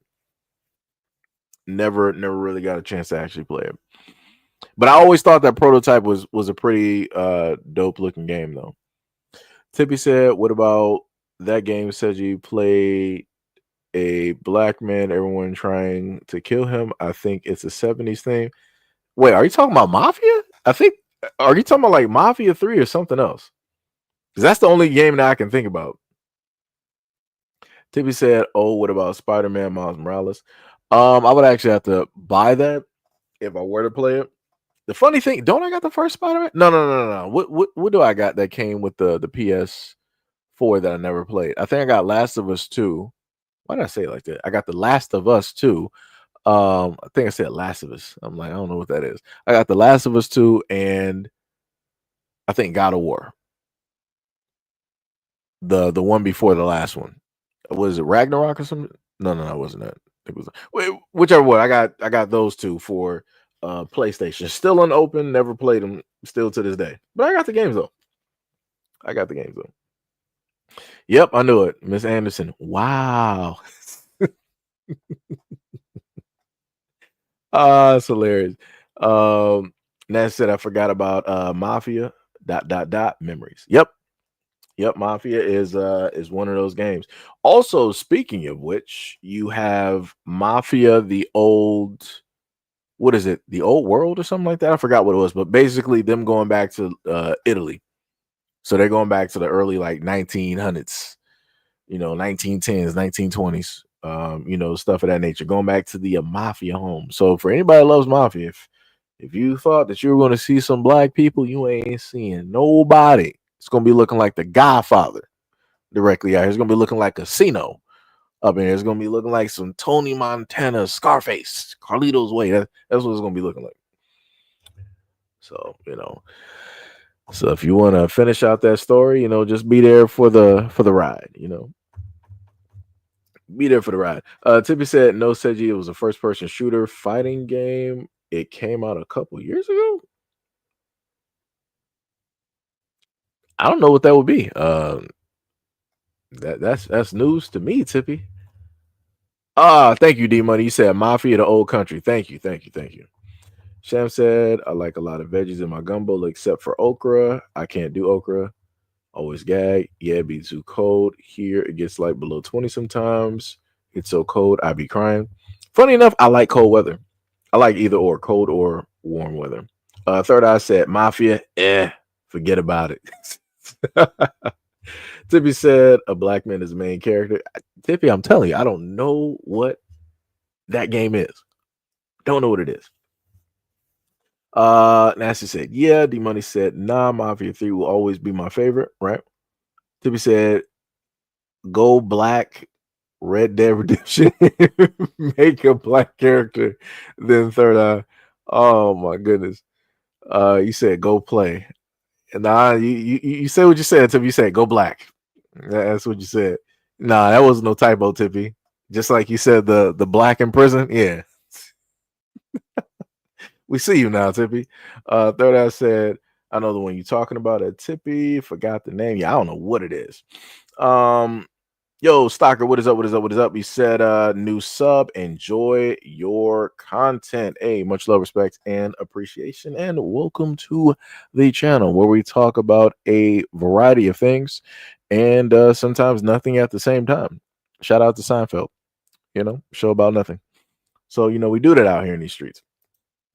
Yo, Nook Nook, what is up? What is up? What is up? What is happening? What is happening? Technically, I was. Wait, Gail Jones said, dang, I thought Tippy was black. No, Tippy is black. Tippy's black. Tippy is black. now I gotta post it up there. No, Tippy is black. Tippy is black. She's black. She is black. So yeah. Oh man, that is hilarious. Oh, you mean Deathloop? Okay, I got you. I got Deathloop. Oh wait, or were you talking about Third Eye? But yeah, I got what was it? I didn't I tell Tippy I bought that on PlayStation? I think I did. Yeah, we got that. I got Deathloop, and then they added it to Xbox as well. I think it might have been free on Game Pass at a point in time. I think I made it to the first area. I didn't make it past nothing. I made it to the part where the black girl who was there to kill you, like in a sense, saved your life or whatnot or whatever. But yeah. No, but Deathloop is dope though. It is dope. I just never finished it. Sanderson up here laughing. Nasty says SEIJIHITO. Nasty L Eagles fly high. Love the appreciation. Hey, much love, respect, and appreciation. At first, I thought you was gonna go with the whole Jim Jones thing because I saw the fly high. Is right. I thought you were gonna do that, but I was incorrect. That was just my mind writing the script for me. Tippy said, "Yeah, I'm black. Don't know where I came from." What? I don't even know what Tippy's saying right now. Tippy must be on that drunk sleep right now. Gail said, "Oh, I was about to say, no, yeah." She be like. Third Eye said, "Deathloop looks boring." It's all right, if you're there for like story and stuff like that, and to try to do some Hitman, type of setups, it's all right. It's all right. Third Eye said, "I like adventure games." There's quite a bit of adventure games out there, even on Game Pass. Or depending on what it is that you play directly on, you got Atomic Heart. That's a pretty decent or nice adventure game that you can play for free. You got Chernobyl. Wait, did I buy Chernobyl or was that on Game Pass? Maybe I bought Chernobyl, and that was a game that's like 100 and something gigs, and I have not played that game yet. I haven't even made it through the intro, and I think I bought that game. So yeah, like I said, I got a backlog of games that I need to sit up there and play at a certain point in time. Tippy said, "I said that too. It looks boring. That's why I said you said he never finished the game. LOL." No, I get distracted.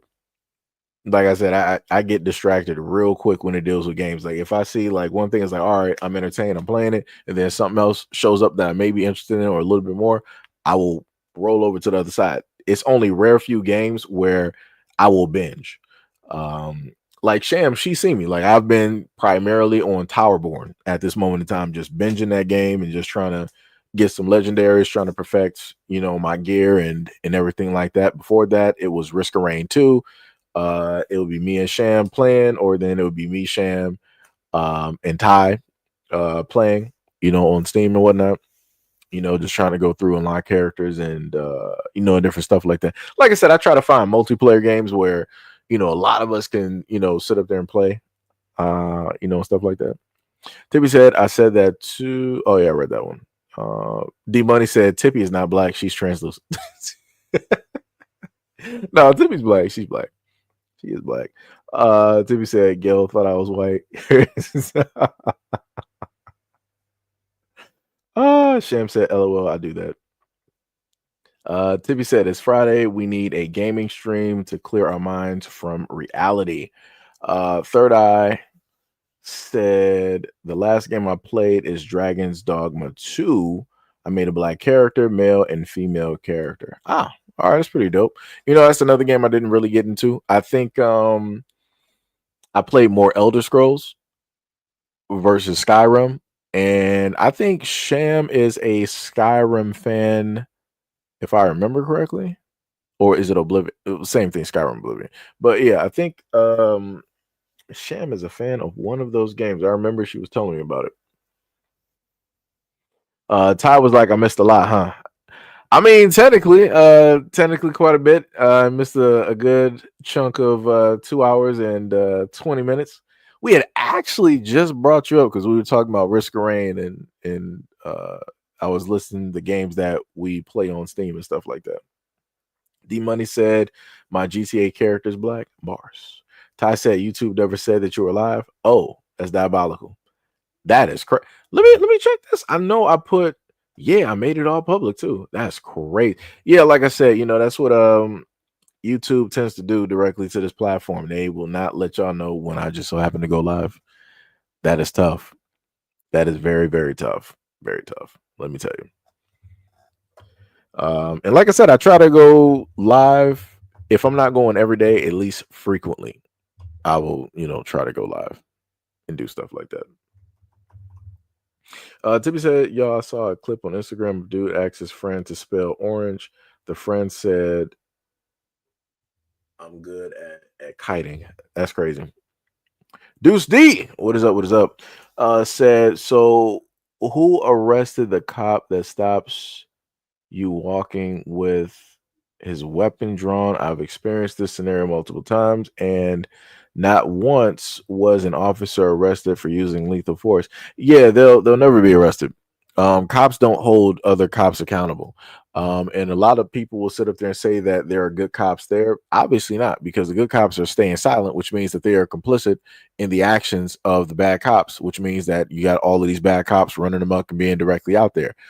Because I've also showcased videos on this platform, both platforms, where you've had a guy that was military and he became a cop because after he left the military and he was pretty much retired, he still wanted to protect and serve just like he did in the forces, and he became a cop. And once he noticed corruption and different things going on, he tried to go through the proper chains to get rid of the corruption and report it. And pretty much they put a target on his back and he became enemy number one. And I sat up there and went over that video. I also showcased the questions that he had dealing with being in the presence of lawyers and, you know, all of that whole thing. Like I said, it was crazy. It's crazy. Third, I said, I feel like 90% of games today should have character creation mode unless it's a period piece. No excuses. No, you're right. You're right. Tippy said you read my comments again. You skipped over it. You always be claiming I'd be skipping over. So I'll be reading everything, Tippy. I've been reading over everything today. Ty said, I take Oblivion over Skyrim when it comes to the leveling, but modded Skyrim hits different. Yeah, mods on certain games is pretty dope. Like I would have loved, for me, well, it's not in the same vein as like a Skyrim or Oblivion. I would have loved to see, let's say, like Outriders or Anthem with mods, because I feel like that would have really kept the game alive. And that probably would have even got me to buy it and replay it directly on PC. I would have actually did that, but for whatever reason, you know, nobody was on the whole thing of like trying to mod Anthem or Skyrim, so you know, it just didn't happen. So that sucks. Tippy said, whatever, it was funny to me. Of course it is, Tippy. Of course it is. I hear it directly as you say it. I hear your voice in the comments every time. Ty says, Sham, we need to get the Skyrim together mod. Deuce D said, well, I think that I agree, character creation. Right. Deuce D says, so they set the precedents for how we, the public, encounter each other. It's public safety versus officer safety. Yeah. And the police are always going to protect themselves. They don't care about the public at all. It don't matter who it is. They will make sure to protect themselves over anybody else out here that is ordinary citizen. Nancy said, I think they should make a new Metal Gear Solid. No, we got a new Metal Gear Solid. I think it's coming out in like 2026. it should be happening. But if you look it up on YouTube right now, they got trailers for it. Sham said, I had it before. I was really hoping that they will make Skyrim a co-op in one of the updates. Gotcha. Oh my God. Oh yeah. Tippy said, did you see the statue in New York? Yeah, you talking about of the woman up? Yeah, I saw that. I saw that they erected that statue up there. It's one of like many random statues. But then they also got other statues of, I guess you could say, melanated or indigenous people that's popping up over Europe and stuff like that. So, you know, you got some different things happening. Not sure how long those statues are going to stay up, but yeah, you got some stuff like that happening. Sham said, weren't they doing a remake to Metal Gear? Yeah. That's the game I'm talking about too. Miss Anderson said, I hope you don't treat women like the games you get bored with Seiji. Wow, that's diabolical. That is crazy. That's some crazy work. Diabolical. Never in my life ever done anything like that. Never in my life. Never. Some crazy work though. The insinuations. I'm offended. Tippy said, but why an overweight black woman? I have my theories. I have my theories, and I want to point that directly back to, in a sense, dealing with slavery and how those were the main women that were, taking care of, the white household on the plantations and, and different stuff like that. But yeah, like I said, other than some of the theories that I have, I got nothing for you. Other than some of those theories, I got nothing for you. Like I said, I noticed the statue. I'm like, I'm like, okay. In another thought process, I thought that maybe the artist wanted to form a statue after themselves. Again, I don't know who made the artwork. I was just guessing that maybe if it's a black woman that is the standing art piece, that it was modeled after said black woman, which would be the artist. But like I said, I don't know. Like I said, I got nothing. And then Gail up here laughing at Miss Anderson. Don't be laughing at her. She ain't no comedian. Sham said, I think he don't get bored, but he will fall asleep.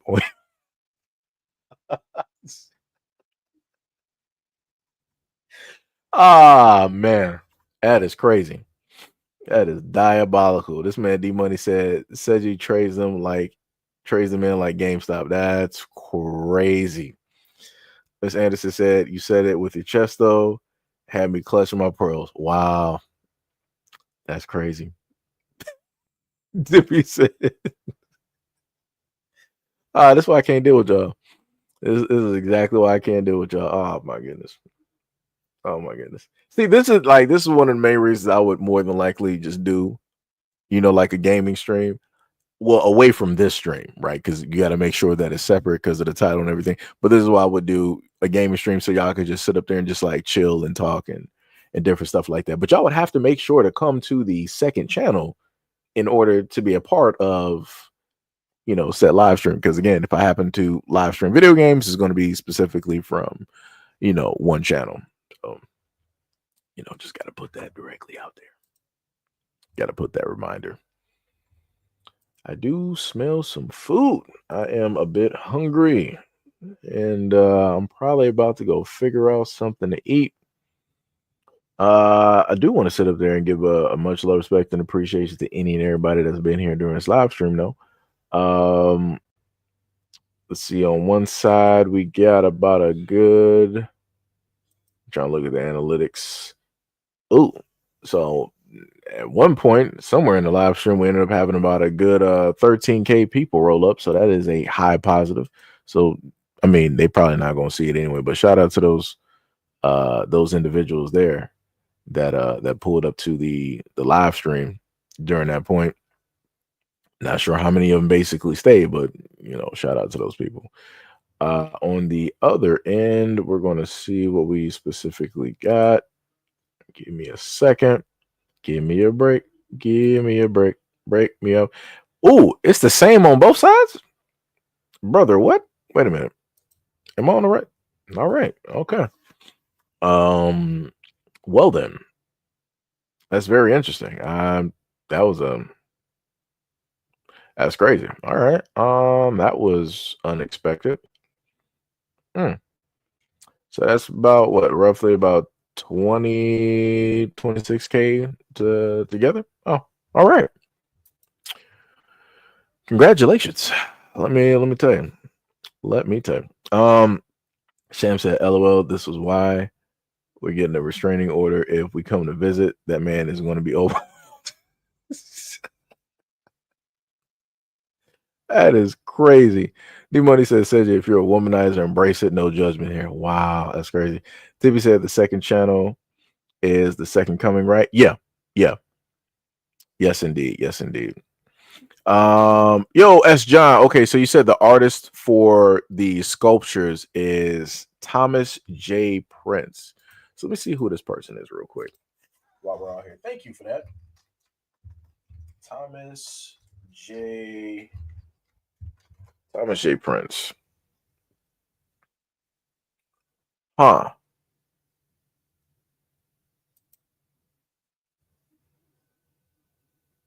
Okay. Okay, so it's a British artist. Huh. Interesting. Now I gotta make sure because I'm trying to see if they got any articles on this dude. Let me see. Artist Thomas J. Prince. Dun, dun, dun.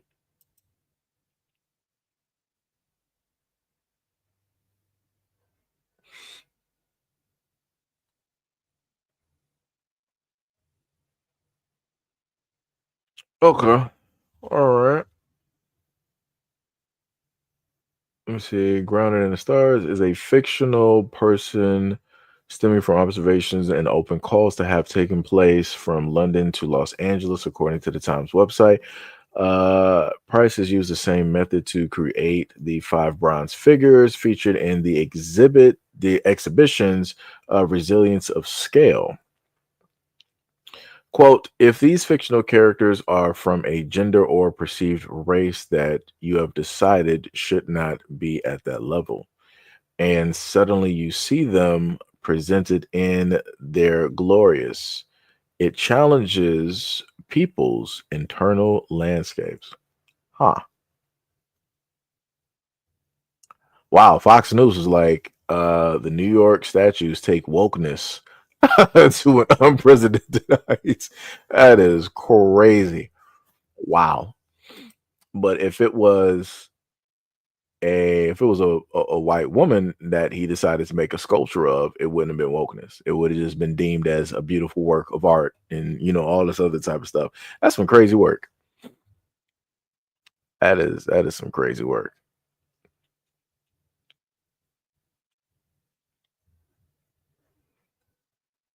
I'm a little bit confused on what just happened there.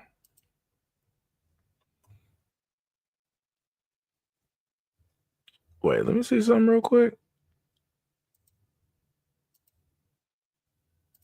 Because that's looking a little bit weird for a brief second. Let me see. Wait, what was that back there?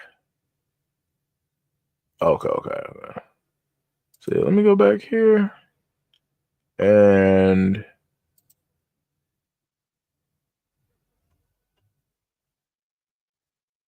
average looking black woman, British art making statues depicting American black women when we have tons of black American women revolutionary heroes. Yeah. I got you. Yeah, that's a very good point. Oh yeah, I guess the chat for me was actually glitched. Like that was weird. That is weird because the last comments actually y'all comments back here did not actually show up. At first, it was just like a large area of just black, which is crazy. I think Sham said, I think she should be bigger and replace the Liberty statue. He also said, while we upholding a big white French woman, she didn't build this country like a black woman did. Tippy said they should take all the statues down and replace them with a cool waterfall or a vending machine with hot plates. Something better like that. Oh, that's crazy. That is crazy. Gail said the sculpture / statue is offensive. Gail said, is he of the community? I don't know. Third Eye said these people love playing in American black women faces. Yeah, it'd be like that. It'd be like that when it is those statues. Wait, let me see. Because I think I can actually put the picture up so that people know what it is that we're talking about. If they actually make it this far in the live stream. Go here. Go to image. Do that. So yeah, that's the statue. That is the statue that's being referenced at this moment in time. I just, I was like, that's interesting. That's like I said before, I know black women have a variety of different, shapes, hairstyles, and everything like that. And I was all right. Okay. No problem. Like I said, I don't mind, women who got, weight or anything like that. No problem at all. But I know when usually people want to create artworks or statues, usually they try to depict something as being the standard. And like I said, black women got different types of heights, shapes, and everything like that. So it's in a sense kind of hard to directly pin down what a standard issue shape would directly be for a black woman, but it'd be like that. Gail said it looked like she's ready to cuss you out. Yeah. I've seen stances like that when I was younger and I was supposed to do something my mom told me to do and I didn't do it. And you would get that look before you would potentially get like either a belt or slapped. It's one of those. Let me see. Sham said, somebody said, is that Whoopi? No. Miss Anderson said they're trying to be funny. Yo said, someone said she looks like that chick that skipped them at Target. That's crazy. That's crazy. D Money said, I see that stance and I run the other way. Yeah, especially when you're younger. Oh yeah. But yeah, that's pretty much it, y'all. That is pretty much it. So we're gonna end it here because I am hungry and I'm about to go figure out a food situation, seeing what's going to be happening and going on. Tippy said we'll do an overweight black man and have him stand right next to her. Oh yeah, I see what you're saying. Yeah, I see what you're saying. Yeah, Miss Anderson was like, "Oh wow."